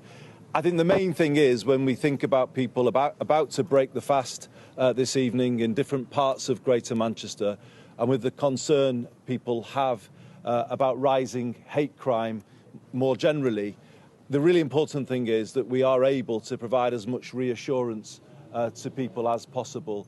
So working with GMP today, the Deputy Mayor and I and the Leader of the Council have had reassurance from Greater Manchester Police that there will be an increased police presence at mosques across all of Greater Manchester in the next 24 hours or so, as we reassure people that everything is being done to protect their security. And this is part of our ongoing work with all communities in Greater Manchester to strengthen security at places of worship in our city region. Everybody in our city region, whoever they are, whatever faith they follow, should be free at all times to practice that faith, to worship in their communities. And we will never accept a city region where people have any fear of being at their place of worship. And that's why we're working with Greater Manchester Police to strengthen security at places of worship as much as we possibly can. So we're grateful to everybody for rallying round today. This incident will be investigated too. Yeah, that's enough out of Andy Burnham. I mean, why does he continue to try and make himself look like an extra from bloody New Order or something? You know, wear a proper shirt, man, for heaven's sake. Anyway, listen, I'm delighted to say that I'm joined by a man who, the last time I knew him, was called Ross Kempsell, but he's now Lord Kempsell. From the House of Lords. Amazing to see you. Great to see you. Great to be here. And you have been single-handedly running rings around all sorts of people in the Lords and in Westminster generally about the Chagos Islands, and doing a fantastic job. And it looks as though all of your work has paid off now, doesn't it? We're certainly a lot further than we've ever been. I mean, I started digging into this just after Labour came into power in July of 2024. Right. So Labour were elected. David Lammy was made Foreign Secretary. He was the first Foreign Secretary in this. What a great idea that was. It's proven to be an interesting strategy on Keir Starmer's behalf. Actually, do you know what? He said something incredibly useful, because almost as soon as he took office as Foreign Secretary, he said the Chagos Islands deal cannot go ahead without President Trump's approval. Yes. Which set down a really nice marker in the sands of the Chagos archipelago, saying we can't do this unless the US approves. To be fair, that's logical. Yeah. Now, of course, President Trump has made it very, very clear on X that he doesn't approve on Truth Social. He posted a week ago saying that this deal really can't go ahead. And now I think the Labour government's trapped. They've gone too far with it too quickly. They didn't consult the White House properly. They didn't get the Americans. Do you think they tried to sort of brush over it all? And did they use Mandelson at the time when he was ambassador to just be very vague about it? Mandelson, in his inimitable oleaginous way, was deployed as the sort of the special weapon to sell the Chagos deal. And he spent a lot of time and effort and a lot of British taxpayers' resources and money trying to convince officials in Washington that this was a good idea. But I think what they did is they focused on officials in the State Department, but that's not the same as what President Trump thinks. We all know that President Trump thinks for himself. He doesn't care what the system tells him to do, the bureaucratic system tells him to do, and he decided to go his own course on this one.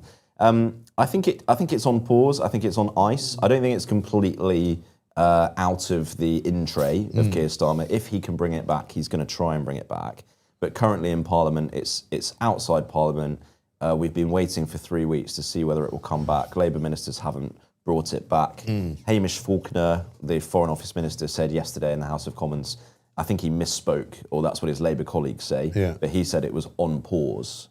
And on pause is good. You know, it's a good development. It is, but I mean, equally, it's a kind of it's not really a holding pattern, because if it wasn't on pause, it would be going through, which would suggest that there's a problem, right? Because I remember thinking at the time, when Nigel Farage got up, I think one of the first speeches he made in Parliament was to say that, or to give the impression at least, that he was talking to Trump behind the scenes, and telling him that this Chagos deal was a bad deal.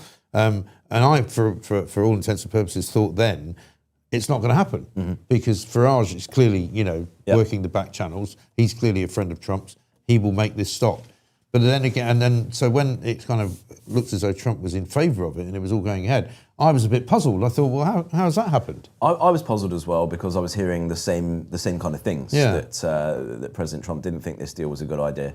But he acts in his own way, doesn't he? Yeah. And I think sometimes he lets things play out and develop. He sees what everybody in the chattering classes in DC or London are gonna say and do, and then he makes a decision at a later stage when he has sort of collected all of the information. So, I mean, I'm hopeful that the White House will remain in the same position on it. I think there are lots of good reasons for this, by the way. I don't think it's just about let's torpedo a Starmer policy, although I'm always up for that. Yeah, absolutely. Pretty much without exception. Yeah. I think that's a good idea. Luckily, he quite likes to torpedo his own policies. You don't have to worry. You just stand back and wait. Absolutely, and I mean, in a sense, he did torpedo this one because they went so quickly into these bilateral one-to-one negotiations with Mauritius. Yeah. They started doing it in August of 2024, so only a month after they came into office. Right.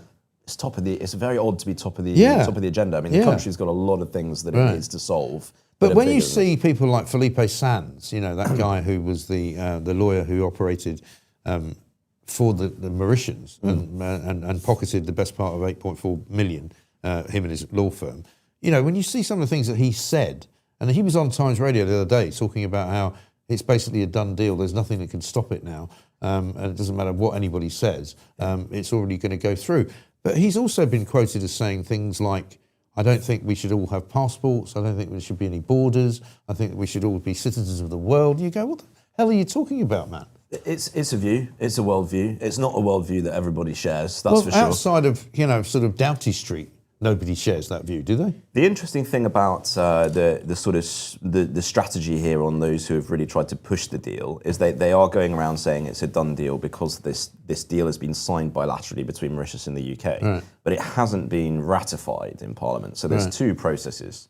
You can sign the deal, but then you need both houses of Parliament in the UK to also rubber stamp the deal and approve it, called ratification.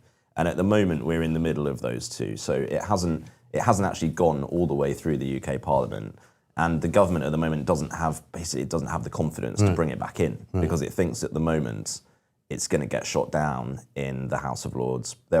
Actually, to be fair, and is there? I mean, you're in the House of Lords now yourself. Is there a sense there that it's kind of undemocratic? I mean, is there whipping going on? What's going on? There's lots of reasons different people oppose it, but I think even the Labour ones are starting to think, why are we doing this? Yeah. And they're beginning to get a bit suspicious about why this is being pushed so hard.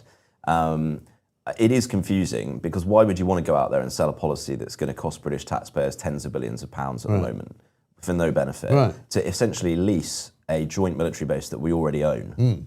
It makes sense. I've said this before, that the analogy seems to me to be, I want to sell you my car, and you come and have a look at it, and it's a 12-year-old BMW, and you go, I'll give you a couple of grand, and I go, no, you take the car away, and I'll give you, £200,000, and off you go. Absolutely, that's what it's like, isn't it? Absolutely, and not only that, but we're going to let you do whatever you like with the car. It's completely yours. If you want to then go and sell that car to Xi Jinping, we're not going to take a view on it. You can go and make. It's kind of mad, and also the way that Starmer, again, because he's so hopeless and he has no kind of feel for, it seems to me, anything.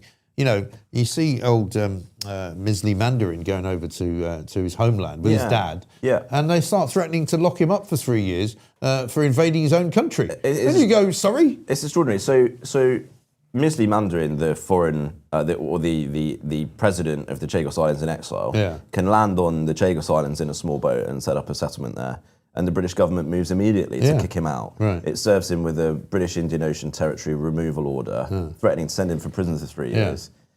Sorry, can we not enforce those kind of removal orders and laws in the UK? As somebody pointed out at the weekend when Nigel Farage tried to get onto the Chagos Islands, this is the only boat that Keir Starmer's managed to stop, which is the one that's got Nigel Farage on it. Now Misley's like many Chagosians. Just to be clear, they're British citizens. So they have a I mean, Misley, for example, served in the British Army. Right. So these are British citizens, they're British nationals. Yeah. You know, on British territory. On British territory. Frankly, as well, in terms of numbers, if that matters, there's not very many of them, right. and they're a small part of the wider community that have British nationality. Yeah. It's very, very odd, in my view, that Labour has chosen to pick on them. I just don't understand that.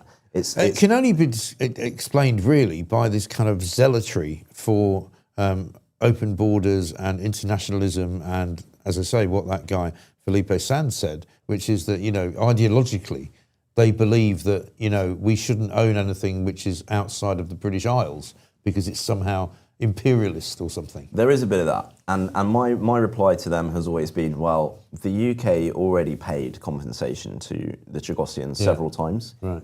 They were wrongly removed originally. And, you know, the history of the British state is a very complex one. We didn't get absolutely everything right. Yeah. But when the British state makes an error, it generally does compensate people. It might take time, but it's compensated people, and it's actually given many Chagosians the right to live in the UK and to settle here. Many of them live in Crawley in West Sussex. What a terrible fate that is. I mean, sorry, guys in Crawley, but, you know, near Gatwick Airport, you know, under the flight path, it's not great. Well, it's now the case that so many Chagosians are trying to flee Mauritian rule because they don't want their territory to be given to Mauritius, that the number of Chagosians who are actually arriving in the UK is increasing through Heathrow. But they're also kind of treated badly here, aren't they? Because I remember some of them came, I guess, probably last year or two. I seem to remember doing it when I was still at Talk. They arrived at Heathrow and they couldn't apply for asylum. They weren't allowed to apply for asylum, and they were basically treated as kind of, you know, common criminals. It's important that, in my view, the genuine citizens and nationals who have a relationship with British overseas territories are treated properly by the UK. Yeah. And I think one of the most egregious things about this process is that Starmer decided to go ahead with this deal, and he really barely consulted those people who actually have their territorial rights and their citizenship rights affected by the deal. Very odd thing for Labour government to do, because you think that Labour would want to get this right in terms of human rights, consult them properly legally. For me, it just exposes the hypocrisy of that position. It does. Because you know, when it really came down to it, Starmer, Lammy, and all the Labour figures involved in this, they didn't really care what happened to those people. Right. They didn't care how it affected their territorial rights. They decided they were just going to go ahead and do this deal with Mauritius. What's driving it? I mean, I am suspicious more broadly that there's some other motive driving it. I think Starmer really needs to do a trade deal with China. I think that's what he thinks. Right. He's gone to China. You've covered it extensively. Turned up in Beijing a couple of weeks ago. He didn't get much, did he? He got very little. In fact, the biggest single deal on the trip was an inward investment into China by a British company rather than a Chinese investment into the UK. But anyway, I think he's trying to do a big bilateral trade deal with China because I think it's one of the things he thinks can move the dial on the UK economy. And as part of that, I think he's offering up this British Indian Ocean territory as a kind of bargaining chip. Yeah, knowing full well that it will end up falling into the Chinese, you know, hands, which is clearly not what Trump would want and not what America would want. But what do you make? I mean, you know, since your elevation into the Lords, and you're kind of more, you know, obviously you work closely in Downing Street, you work with Boris Johnson. In terms of what do you make of Starmer? You know, he's such an odd guy. He doesn't seem to have any redeeming factors whatsoever. I mean, most politicians are a bit odd, right? Yeah. And we probably would I both agree accept on that. Yeah. But they've usually got something going for them. He doesn't appear to have anything going for him. I think he's a great example of somebody who came into politics without really any beliefs apart from his belief in the sort of expansionism of international human rights law. Yeah. So if you look at his career, he was a very able lawyer, and he was what they call a legal expansionist. Right. He wanted more power and authority generally for lawyers, more things to be litigated by lawyers, and less things to be done by politicians, actually. And then he goes and becomes a politician. Right. So I'm not really surprised that when he becomes a politician, he doesn't really, you know, politics and law, the way they interact is very interesting, but they're not the same. No. And lawyers like to litigate things with law. Politicians like to say that they are a bit more. Well, in he's touch with obviously the real very world. keen on sort of making statements which are kind of framed in law, as if he says, "Well, this is the law, so I have to do that." And you go, "Well, actually, no, you can make the law. You can change the law if you want. Chagos is a classic example of that. It's probably the ultimate example of that, because the reason this all came about, Labour will say, is that they were afraid of a court ruling by international courts. Right. An advisory opinion had been given by an international court, which is not the same as a ruling, basically saying that the UK shouldn't have territorial control over this territory. Right. So it wasn't even a ruling. And this is the International Court of Justice, Sure, right? sure. Which And- is not even a binding court for us, right?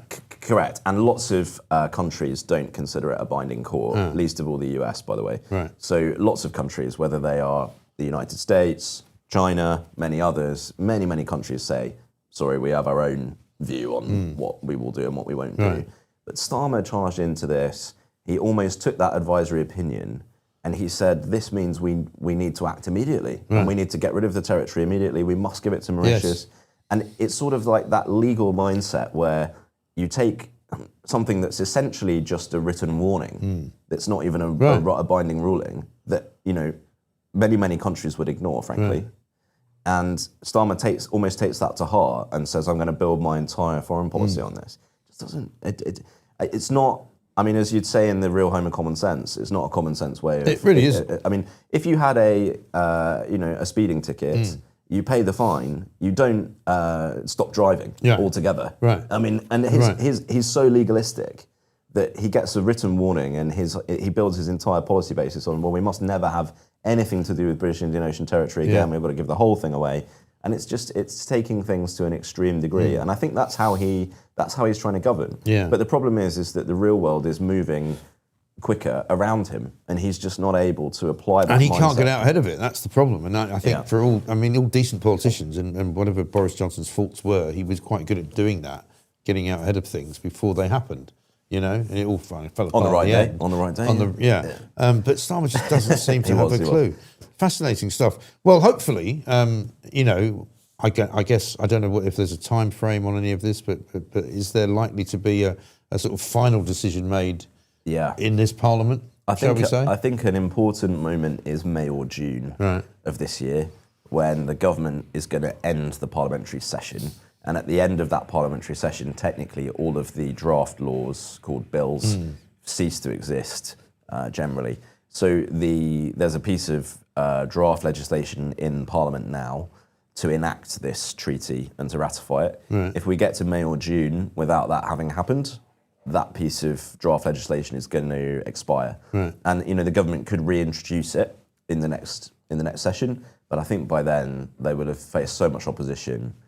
You know, their own advisors will be saying, well, we're just going to face more opposition to this and it'll go the same way. Exactly. The other thing that I think is quite interesting at the moment, which is a wider question, is would any Labour Prime Minister other than Starmer, considering he's hanging by a thread, would any of them continue with this? And I think if you were Angela Rayner, or you were Wes Streeting, or you were Shabana Mahmood, or anyone with your eyes on the top job, this is a very easy policy to junk. The ditch, Because you just say, look, this was Starmer's idea, hang it around his neck. As soon as you ditch this policy, technically on the balance sheet, you get £30 billion back plus of UK taxpayers' money, you know, on the accounts. So why would you not? Why would you not do that straight away? So I don't know. I don't have a great insight into what those people are thinking. But if I were one of them, I'd be thinking, I don't want to continue with this Chagos thing. It's been a disaster. Yeah, it is absolutely riddled with problems. Ross, great to see you. Yeah, Thank you very much we'll indeed be for back. coming in. Ross Kempsell, Lord Kempsell, fighting the good fight for the Chagos Islands. We'll keep you updated, of course, as the story develops over the course of the next couple of days and weeks. That's it for us. We've actually managed to squeeze out an extra 15 minutes of the show, 9:43. Believe it or not. We're going to film Plank of the Week coming up, which is going to go out tomorrow night at 7 o'clock. Meanwhile, we'll see you at 7 a.m. tomorrow for another fabulous world's biggest YouTube breakfast show. This is the real home of common sense. I'm Mike Graham. See you tomorrow. Remember, despite all of the others out there, it's always the others. Don't be a plank.